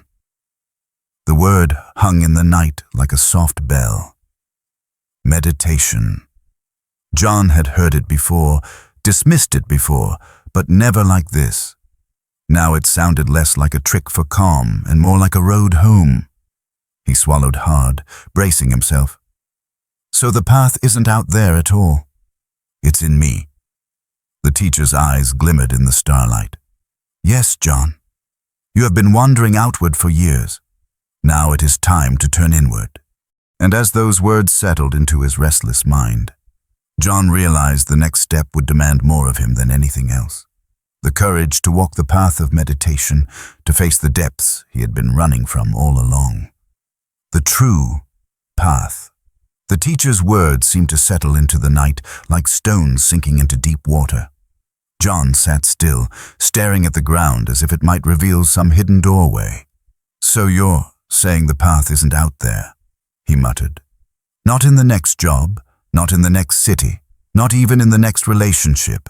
You're telling me the path is inside me. But how can that be? How do you walk a path you can't even see? The teacher's eyes softened. The path is not marked by signs or paved with stones. It is revealed in stillness. Every breath, every moment of turning inward shows you another step. Meditation is not escape from life. It is stepping into life more fully, stripping away the noise until the direction becomes clear. John shook his head, skeptical but shaken. I've tried sitting still before. I've tried to meditate. It just made me restless, more aware of how chaotic my mind really is. I felt like I was failing at peace. The teacher smiled faintly. That restlessness you felt was not failure. It was the first glimpse of the waves on the surface. You saw what had always been there. That is not failure. It is seeing clearly for the first time. Meditation does not make you restless. It reveals the restlessness that was already controlling you, and once you see it, you can learn to go deeper. John's breath hitched. He thought of the nights when his mind wouldn't stop spinning, when silence felt unbearable. Maybe those moments weren't proof that peace was impossible. Maybe they were proof that he had only ever skimmed the surface. The teacher let silence linger, as if to let the thought settle in John's chest. Then he spoke again, his voice carrying beyond the clearing, as if addressing unseen listeners. If you've ever tried to find calm and felt only chaos, do not give up. Write in the comments if you've struggled with meditation. You may find that admitting the struggle is the first step toward discovering its purpose. John rubbed his temples, his thoughts churning. So meditation isn't about making the waves stop. It's about diving beneath them. Yes, the teacher replied. Each breath is a step inward. Each moment of stillness is another turn on the path. Do not look for fireworks or instant miracles. Look for depth. The more you walk this inner road, the clearer it becomes. In time, you will see that peace was never far away. It was waiting beneath the noise. The words pressed into John's chest like an anchor and a lifeline at once. He had always thought peace was something to chase, something just beyond his reach. Now he was being told it had been with him all along, hidden beneath the storm of his own mind. He whispered, almost to himself, so the path isn't about finding something new. It's about uncovering what was already there. The teacher inclined his head. Yes, the path to peace is not discovery. It is remembrance. You do not build the ocean. You remember to dive. John sat back, his breath unsteady, his heart heavy with both fear and possibility. He didn't know if he had the courage to dive, but for the first time, he saw that it was possible. And that possibility glimmered like light beneath the surface. The teacher's smile held both compassion and challenge. Now you understand why direction matters. Desire without resolve drifts. Resolve without direction burns, but desire, resolve, and the true path together. This is how a man finds peace. John closed his eyes briefly, feeling the weight of those words. He was no longer simply listening to a stranger's wisdom. He was being invited onto a road that demanded something of him, something deeper than he had ever given before. When he opened his eyes, the night felt sharper, the stars brighter. For the first time, he sensed that the road to peace wasn't somewhere far away. It was waiting for him, right here, within. But as that realization settled, the teacher leaned closer and added, "Yet knowing the path is only the beginning. To walk it, you must be ready to face what stands in the way. And the first thing you will meet are obstacles, small at first, but enough to test whether your desire is true." John inhaled slowly, his chest tight. He understood. The next step would not be theory or philosophy. It would be trial, challenge, resistance. And for once, he did not turn away. Meditations. Door. The clearing had grown utterly quiet now, as if even the crickets were listening. John leaned forward, his elbows on his knees, trying to hold on to every word. "So you're saying the path to peace is already inside me? That it's uncovered through meditation? But you have to tell me. How does sitting still and breathing do anything against the storm I feel every day? How can silence fight chaos?" The teacher's gaze softened, and a faint smile touched his lips. "Meditation is not about fighting chaos, John. It is about no longer mistaking yourself for it. The waves crash, the storm rages, but you are not the storm. You are the ocean that holds it. Meditation is the door that leads you back to that truth." John rubbed his hands together, restless. "I've tried before. I sit, I close my eyes, and my thoughts get louder. I think about the bills, the mistakes, the things I should have said years ago. It feels like I'm failing at meditation itself." The teacher nodded patiently. "That is because you expect stillness to come instantly. But stillness is not given, it is practiced. When you sit and the noise grows louder, that is not failure. That is the storm revealing itself. You cannot calm a storm by pretending it isn't there. You calm it by sitting with it again and again, until its force no longer scares you." John stared at the ground, feeling the truth sting. Every time he had tried to meditate, he had quit within minutes, telling himself he wasn't cut out for it. Maybe he had run, not because meditation failed him, but because it showed him too much of himself. The teacher's voice carried outward, gentle but steady, as if addressing unseen listeners. "If you've ever felt like meditation made you more restless, know this. You are not doing it wrong. You are seeing the restlessness that was already there. Write in the comments if you've ever quit meditation too quickly. Admitting it may be the first step toward returning with patience." John exhaled, shoulders sagging. "So meditation is the doorway, but where does it lead? What's on the other side?" The teacher's smile deepened, quiet but certain. "On the other side is the stillness you tasted once, years ago, beneath the ocean's surface. On the other side is the peace that cannot be shaken by storms. But do not think of meditation as a destination. It is not a place you arrive. It is the road itself, and every breath you take along it opens the door a little wider." The words pressed into John like waves against the shore, steady and relentless. He could almost picture it. Each breath another step, each pause another turn of the key. He felt something stir inside him, a possibility he had long buried, that maybe, just maybe, peace was not impossible after all. Yet fear tugged at him. But what if I fail again? What if I sit and the storm swallows me whole? What if I never find that stillness? The teacher's eyes glimmered in the dim starlight. Then you rise and sit again and again. Failure in meditation is not falling back into the storm. Failure is refusing to return. Every attempt is progress, John, whether or not you feel it. Remember, even the door that seems stuck will open if you knock long enough. John's throat tightened. He wanted to resist, But something inside him was shifting. For the first time in years, he wasn't being told to escape, to distract, to ignore. He was being told to face the storm itself and discover what lay beneath. The teacher let the silence breathe once more before adding, "Now you understand why the path is within. But the moment you step through the door, you will find it guarded. Small obstacles, distractions, discomforts.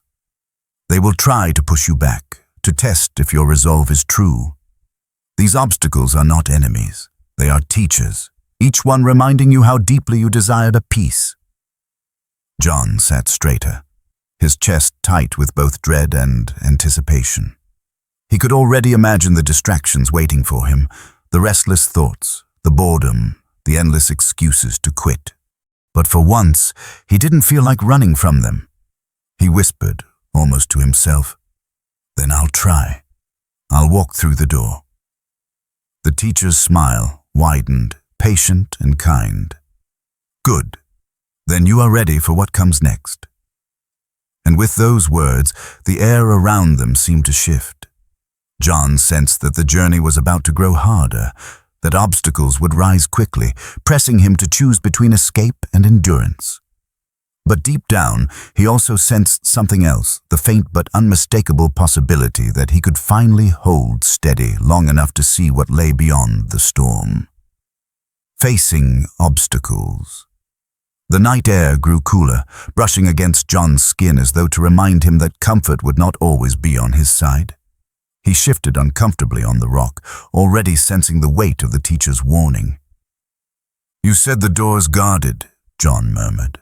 "What does that mean? What kind of obstacles are waiting for me once I step through?" The teacher folded his hands loosely in his lap, his posture calm, his voice steady. "The obstacles are not monsters or demons, John. They are far more ordinary and far more difficult for that reason. The first obstacle will be your own mind. The voice that whispers, 'This is pointless.' The urge to stand up and walk away. The itch for distraction when stillness grows uncomfortable." John gave a nervous laugh. "That sounds exactly like me. Every time I've tried to sit in silence, I couldn't last more than a few minutes. It's like my brain panics without noise." "Of course," the teacher said, "your mind has been fed constant movement, constant chatter for years. It believes silence is dangerous. When you try to sit, it resists. It throws every excuse, every craving, every memory in your path. But understand this. The obstacle is not the thoughts themselves. The obstacle is your belief that they have power over you." The words pierced deep.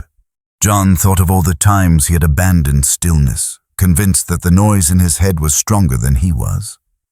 Perhaps the truth was simpler. He had mistaken noise for control. The teacher let silence stretch before speaking again, his voice carrying outward. "If you've ever sat in silence and felt overwhelmed by your thoughts, know you are not alone. Write in the comments one distraction that always pulls you away. Naming it is the first step towards seeing it clearly." John closed his eyes briefly, remembering the buzzing phone, the endless scroll, the sudden urge to clean or eat or do anything but sit still. He opened his eyes, admitting quietly, "So the first obstacle is just me." The teacher nodded. "Yes, and the second obstacle is doubt. Even when you push past distraction, doubt will rise. It will say, 'This isn't working. You're wasting your time. You'll never change.' Doubt is clever. It knows your weaknesses. It will use your past failures as proof. But doubt is only smoke. If you keep breathing, it will clear." John felt his stomach knot. Doubt had been his shadow for as long as he could remember. It was the voice that told him to quit every time life got heavy. To hear it described as smoke made him wonder if he had been giving it too much credit. "And the third obstacle," the teacher continued, "is impatience.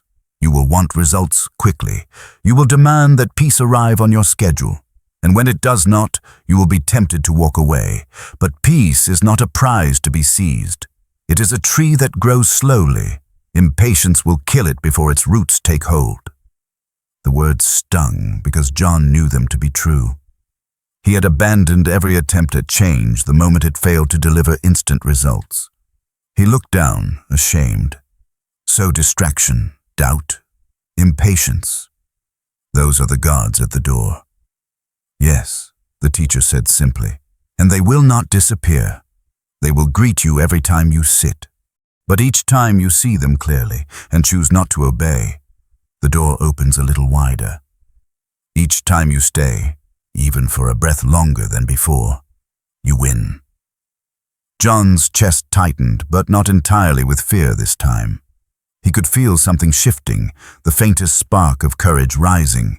If the obstacles were ordinary, maybe they weren't unbeatable. He whispered, "So the goal isn't to get rid of them.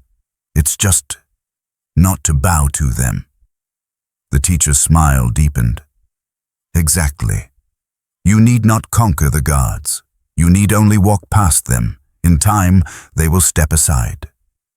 The clearing fell silent again, the weight of the moment pressing down like a blanket. John let the truth sink into him. The path wouldn't be smooth, but it was clear. For the first time, that felt like enough. He looked at the teacher, eyes steady. "And if I face them, if I don't give in, what comes next?" The teacher's voice carried into the night like a calm promise.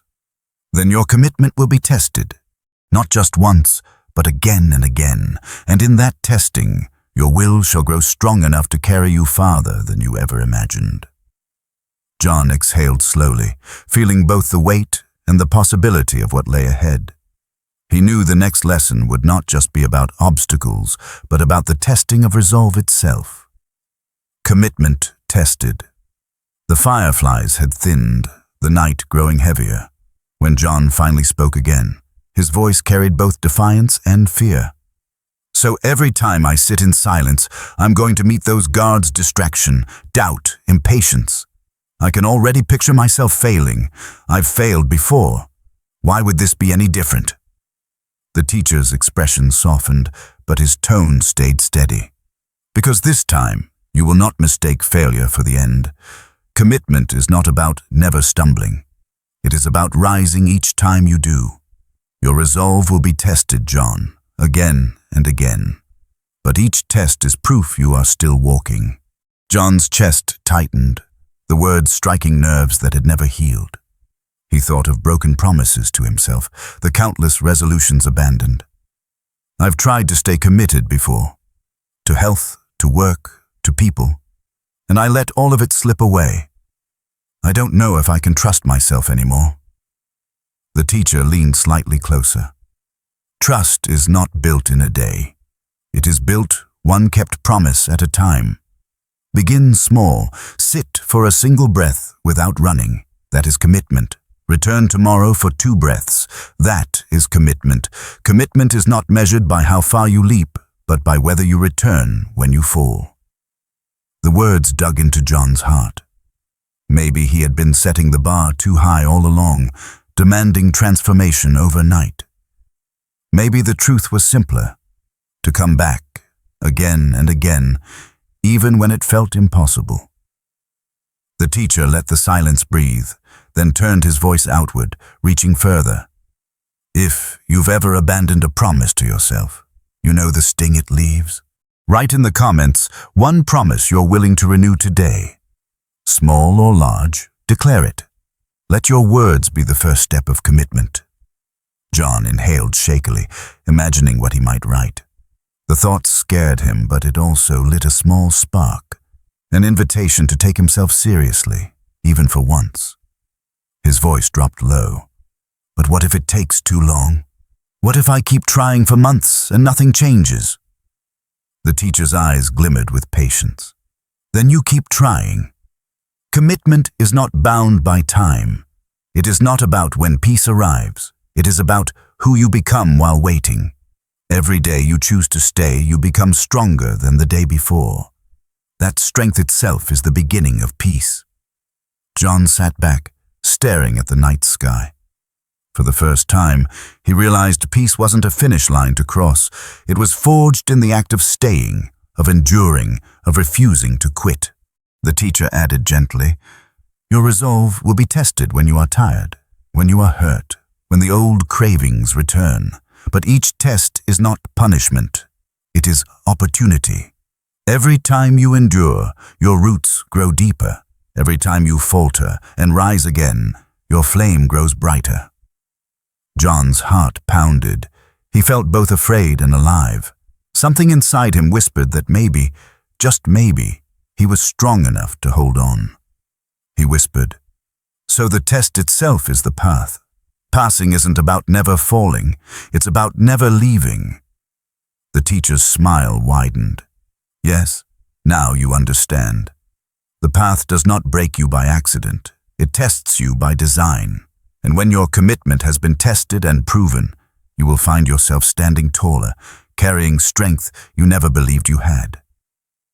The night seemed to stretch into stillness, as though the world itself agreed. John realized that the road ahead wouldn't simply demand endurance. It would transform him through the testing itself.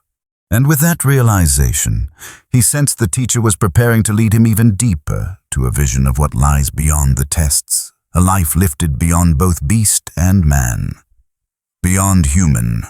The night was deep now, the stars clear and sharp above them, and the teacher's voice carried into that darkness as though the heavens themselves leaned closer to listen. "John, when commitment is tested and you endure, something remarkable happens. You rise beyond what you thought was possible, not only beyond failure, but even beyond the limits of being human as you have known it." John raised his head, a wary smile tugging at the corner of his mouth. "Beyond human? That sounds like some comic book nonsense. I'm just a man, broken and tired. How could I be anything more than that?" The teacher's expression did not waver. "You call yourself broken because you measure life only by the surface, the worry, the regret, the weight of days. But when you step deeper, when you uncover the stillness within and hold to it through storms, you become something different. Not a beast ruled by instinct, not a man ruled by fear, but a being who has touched peace itself. That is beyond human." John's throat tightened. He wanted to laugh, but the words clung to him like dew in the night air. Part of him longed to believe it, while another part resisted. "I don't know. I've seen people claim to be enlightened. Most of them were frauds. How do I know this isn't the same?" The teacher's smile remained, quiet and sure. "Because I do not ask you to believe me. I ask you to walk the path and see for yourself. No promise, no performance, only practice. And when you touch that stillness, even once, you will know there is more to you than the restless man you think you are." The words struck John like a slow, steady drumbeat. He remembered again the memory of sinking beneath the ocean's waves, the silence that had held him there. For that moment, he hadn't been weighed down by the noise of his own mind. Could that have been the faintest taste of what the teacher was describing? The teacher let the thought rest before his voice reached outward, carrying to all who might be listening. "If you've ever glimpsed a moment of calm so deep it felt almost otherworldly, a walk in the woods, a breath beneath water, a pause between thoughts, remember it now. Share it in the comments if you dare. That memory is proof that you are more than what you fear." John felt his chest ache, his mind replaying tiny flashes of such moments. A sunset that stilled him, the quiet after a storm, the strange calm that had come after his hardest heartbreak. They had been rare, fleeting but undeniable. Maybe those moments were not accidents. Maybe they were glimpses of something larger. He spoke quietly. "So you're saying if I stay committed, if I pass the tests, I can reach a place where I'm no longer just surviving, where I'm not a slave to my fears?" The teacher nodded. "Yes. To rise beyond human is not to escape your humanity. It is to embrace it so fully that fear and doubt lose their grip. You no longer live as a man chained by storms, but as one who has learned to walk through them untouched." The night wind stirred the grass, and for a moment John felt as though the world itself whispered agreement. He shivered, but it wasn't from the cold. It was from the realization that a different life might actually be possible. His voice was barely more than a whisper. And if I get there, what then? What's left beyond that? The teacher's eyes glimmered. When you reach that place, you no longer ask, what's next? You rest. You live without needing to escape or to grasp. You are at peace, and that is enough. John sat in silence, his breath uneven. The idea of living without needing, without craving escape, felt impossible, and yet it also felt like the very thing his soul had been craving all along. For the first time, he allowed himself to imagine it, waking up without dread, carrying his burdens lightly, not because they had vanished, but because they no longer defined him. He felt the sting of tears in his eyes, the longing too deep to deny. The teacher's voice grew softer, almost a whisper. That is why human life is priceless, John. Because only as a human can you rise beyond being merely human. The words wrapped around him, both a comfort and a challenge. He realized now that the path was no longer a vague idea. It was a call, a demand. But even as hope flickered, doubt still lingered. He had glimpsed the possibility of becoming more than he was, but part of him still clung to fear. Could he really hold to this path? Could he really endure? The teacher seemed to sense it, and with a steady smile, he said, "Your doubts will remain, John, but so will the path, and with each step, you will find the strength to walk it. Even now, the next lesson awaits, the reckoning with your lingering fear, your last attempt to cling to escape." John inhaled slowly, his chest trembling.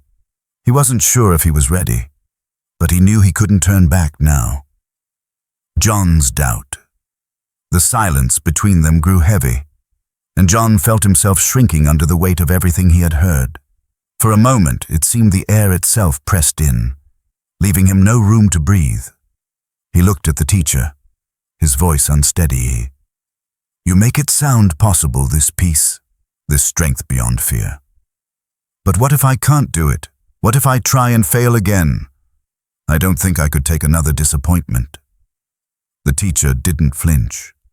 His eyes stayed calm, his posture as steady as stone. "Your doubt is not an enemy, John. It is part of the path. Doubt rises whenever you step towards something greater. It whispers, you will fail, not because you are weak, but because it fears what you might become if you keep going." John's lips pressed tight. He wanted to argue, but the words caught in his throat. Deep down, he knew doubt had always been there, shaping his choices in ways he barely recognized.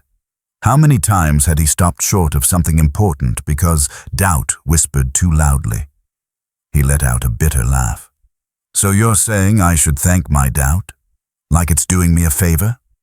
The teacher smiled softly. "Not thank it. Recognize it. When you see doubt clearly, it loses its power. When you mistake it for truth, it rules you.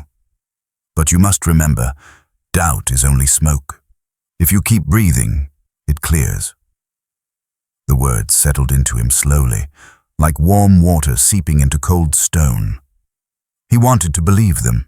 He wanted to believe that doubt wasn't a verdict, but a veil. Still, fear lingered. The teacher let silence linger before speaking again, his voice reaching beyond the clearing. "If you have ever doubted yourself so strongly that you walked away from what you truly wanted, you are not alone. Write in the comments one moment where doubt stopped you. Speaking it may be the first step to loosening its grip." John lowered his head, swallowing hard. He thought of the love he had walked away from, the dreams he had abandoned, the nights when he had convinced himself it wasn't even worth trying.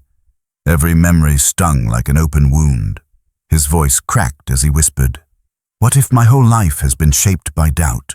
What if it's too late to change?" The teacher leaned forward, his expression tender but firm.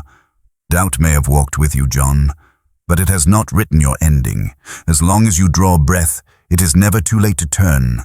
Doubt is strong only when you let it drive, when you see it as a passenger. It cannot stop the journey. The truth landed hard, stirring both fear and relief. For the first time, John saw doubt not as an unbreakable chain, but as something that could be noticed, named, and left behind. He lifted his eyes slowly, searching the teacher's face. And if I really try this time, how do I know I won't give in again? The teacher's smile deepened, calm and unwavering. You do not know. That is the point. Faith is not the absence of doubt. It is choosing to walk forward while doubt walks beside you.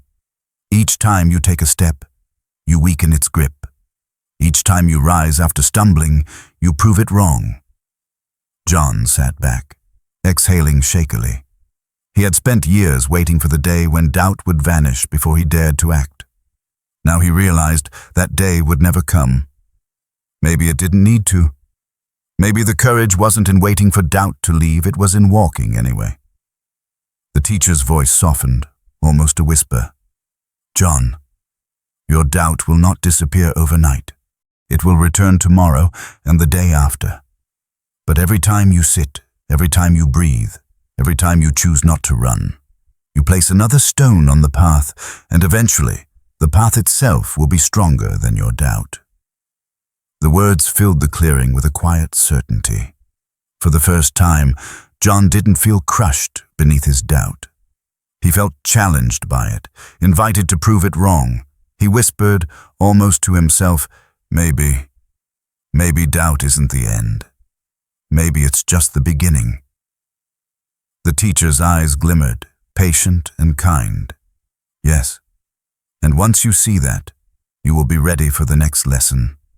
Because the truth is, the possessions you cling to, the things you hope will shield you from pain, will not save you. To walk further, you must face the illusion of holding on. John felt a chill at those words. He knew the teacher was right.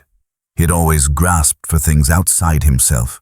Money, comfort, distractions, believing they might anchor him. But deep down, he had never felt secure. And now, he sensed that the teacher was about to strip away even that illusion. Illusion of possession.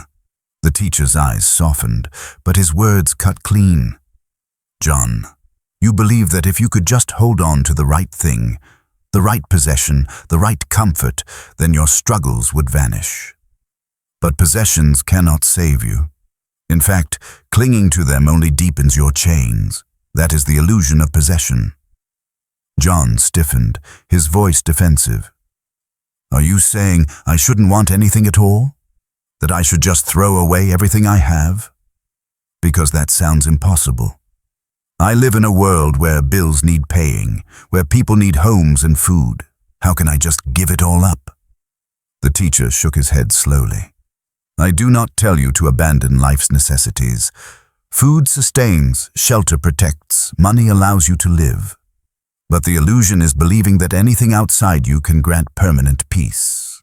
You grasp at possessions as though they can quiet the storm within, but they cannot. They never have. They never will. John lowered his gaze, the truth stinging. He thought of the nights when he had bought something new just to feel a fleeting spark of relief. A phone upgrade, a shiny watch, another gadget to distract him. For a moment, he felt lighter. But by morning, the restlessness always returned, heavier than before. The teacher's voice remained calm. When you place your hope in possessions, you place your peace in something that can be taken. And what can be taken will always breed fear. Fear of loss, fear of change, and fear is no foundation for peace. The words pressed into John's chest like weight. He remembered the anxiety that came every time he feared losing what little stability he had. A job, an apartment, even friendships. His peace had always been fragile, because it was tied to things beyond his control. The teacher allowed the silence to thicken before speaking outward, his words stretching beyond the clearing.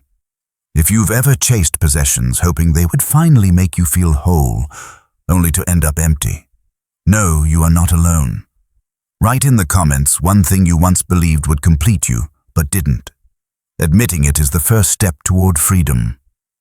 John closed his eyes briefly, his mind flashing through images. The car he once thought would make him proud, the relationship he thought would heal his loneliness, the salary he thought would erase his fear. All of them had slipped through his fingers, leaving him just as restless as before. He opened his eyes and muttered, "So you're saying that the more I hold on, the more I lose?" The teacher nodded gently. "Yes, because possessions decay, people change, circumstances shift. To cling is to suffer twice, once when you fear the loss, and again when the loss arrives. But when you stop grasping, when you see possessions as tools and not salvation, you become free. You can use them, but they do not use you." John's jaw tightened. He didn't want to admit it, but deep down, he knew it was true. His life had been built on fear of losing what he thought he needed. That fear had shaped him more than the possessions themselves. The teacher leaned closer, his voice low but steady. "Peace is not found in what you hold. It is found in what you release. When you let go of clinging, you open your hands to the stillness that was waiting all along." John's throat burned as if the words had scraped something raw inside him. He wanted to argue, but no words came. All he could feel was the ache of years spent chasing and clutching, and the faint, terrifying thought that maybe letting go was the only way forward. The teacher smiled, patient and kind. "John, possessions can fill your hands, but never your heart. That is why peace will never be bought. It will only be uncovered." The clearing grew quiet again, the air thick with truth. John felt as though the ground beneath him was shifting, stripping away every excuse he had clung to. If possessions could not save him, then he would have to face the storm within directly. His voice was shaky. "So if I let go, if I stop clinging, what's left? What do I hold on to?" The teacher's answer came like a whisper of wind through the grass. "What's left is the peace already here. You do not need to hold it. You need only to stop covering it with the weight of what you grasp. And once you see that, you will realize that peace is not far away. It is everywhere." John's breath caught. The words felt both impossible and inevitable, like something he had always known but never dared to believe. And as the thought settled into him, he sensed that the teacher was preparing to reveal an even deeper truth, that the peace he sought outside had always been within, waiting quietly for him to notice. Peace already here. The teacher's voice grew softer now, almost like a lullaby woven into the night air. "John, you keep reaching outward, searching for something to complete you. But listen carefully. Peace is not out there. Peace is already here, around you, within you, woven into every breath you take. The problem is not that peace is absent. The problem is that you do not see it." John frowned, shaking his head. "If it's already here, then why don't I feel it? Why do I wake up every day with anxiety pounding in my chest? Why do I keep running from my own thoughts if peace is supposed to be so close?" The teacher's gaze was steady. "Because you have been taught to measure peace by the absence of problems. You think, if only this was solved, I would be at peace. Or, if only that pain were gone, I would finally rest. But peace does not wait for your problems to disappear. It sits quietly beneath them, waiting for you to notice." The words pressed into John, sharp and undeniable. He remembered nights when, in the middle of his anxiety, something simple, a moment of laughter, the sound of rain, the hush after a storm, brought him a sudden, fleeting calm. It hadn't erased his problems, but for a heartbeat he had felt free. Maybe that was the peace the teacher meant. The teacher allowed silence to stretch, then spoke again, his voice carrying outward, reaching beyond John. If you've ever experienced a fleeting moment of calm in the middle of chaos, you already know this truth.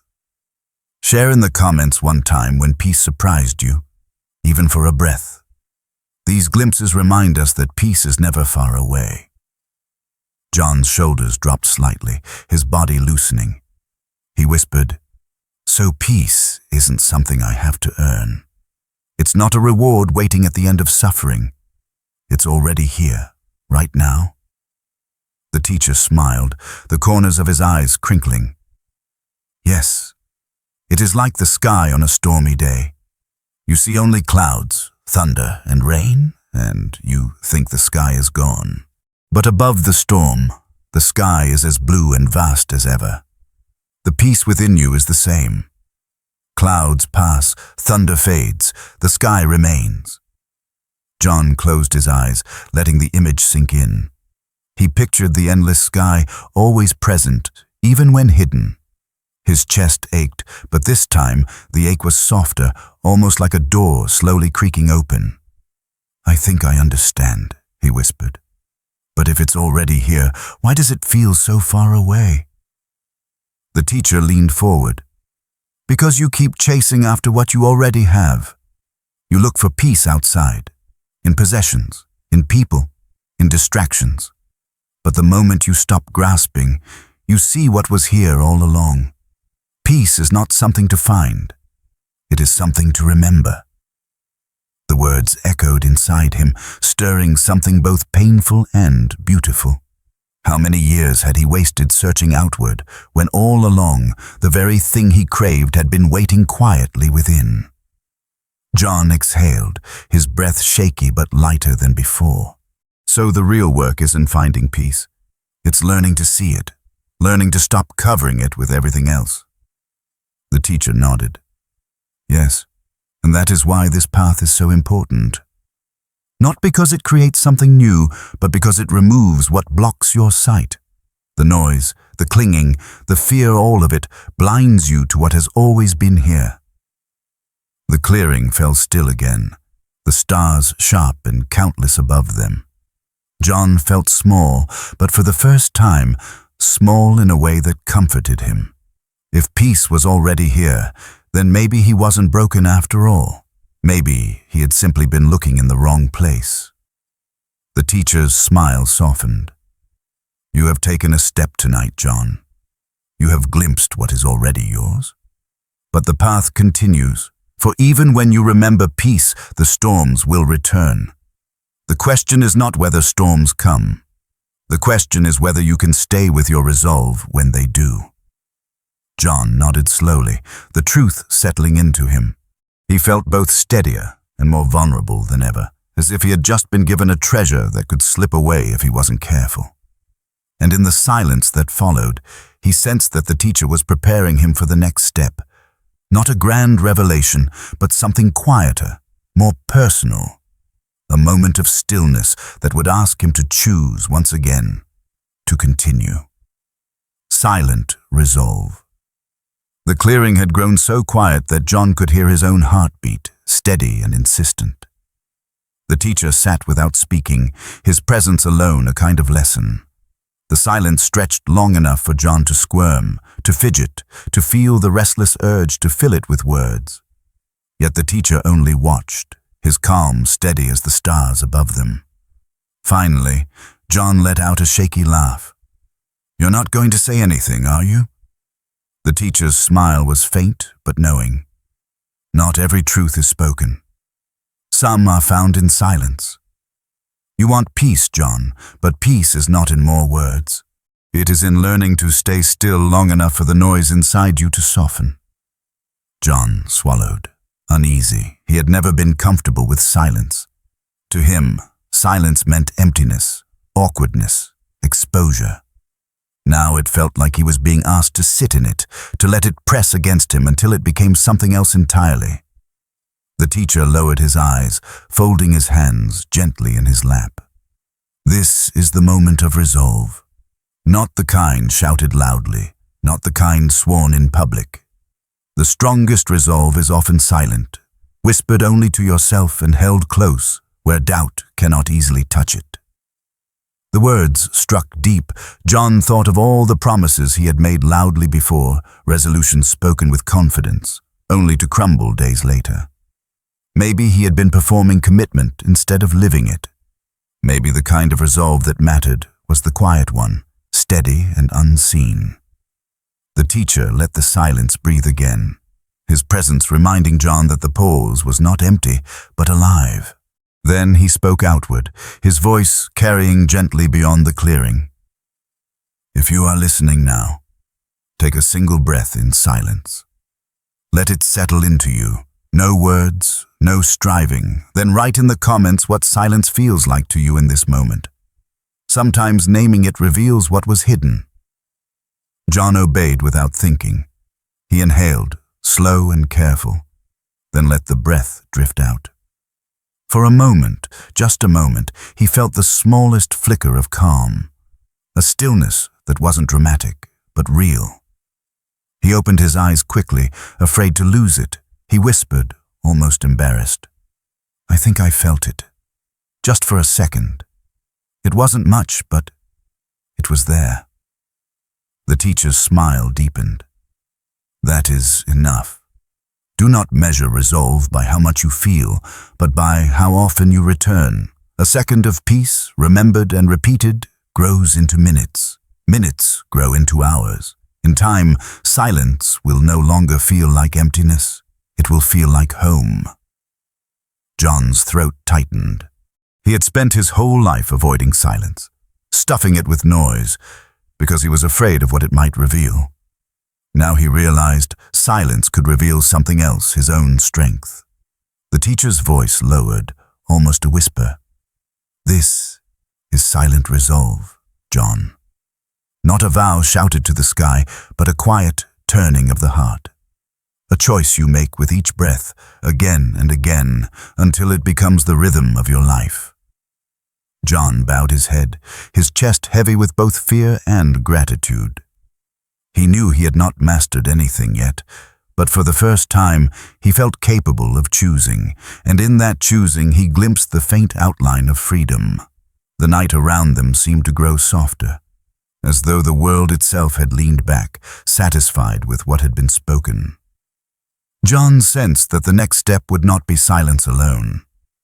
The teacher was preparing to widen the horizon again, to remind him that his story was not yet finished, that the path ahead still held an ending unwritten. An open ending. The night sky had deepened into a canvas of stars, vast and endless. John sat with his back straight, his eyes fixed on the teacher. He felt as if he were standing at the edge of a cliff, staring out at something bigger than he could comprehend. His voice trembled when he spoke. "So, where does this road actually end? Do I ever get to a place where the storms stop, where I don't have to fight anymore?" The teacher's face remained calm, his eyes reflecting starlight. "The storms will always come, John. The world does not change because you wish it to, but you change. The man who fears the storm suffers. The man who learns to walk through it untouched finds freedom. That is the open ending of this path. It is not measured by where you arrive, but by who you become while walking."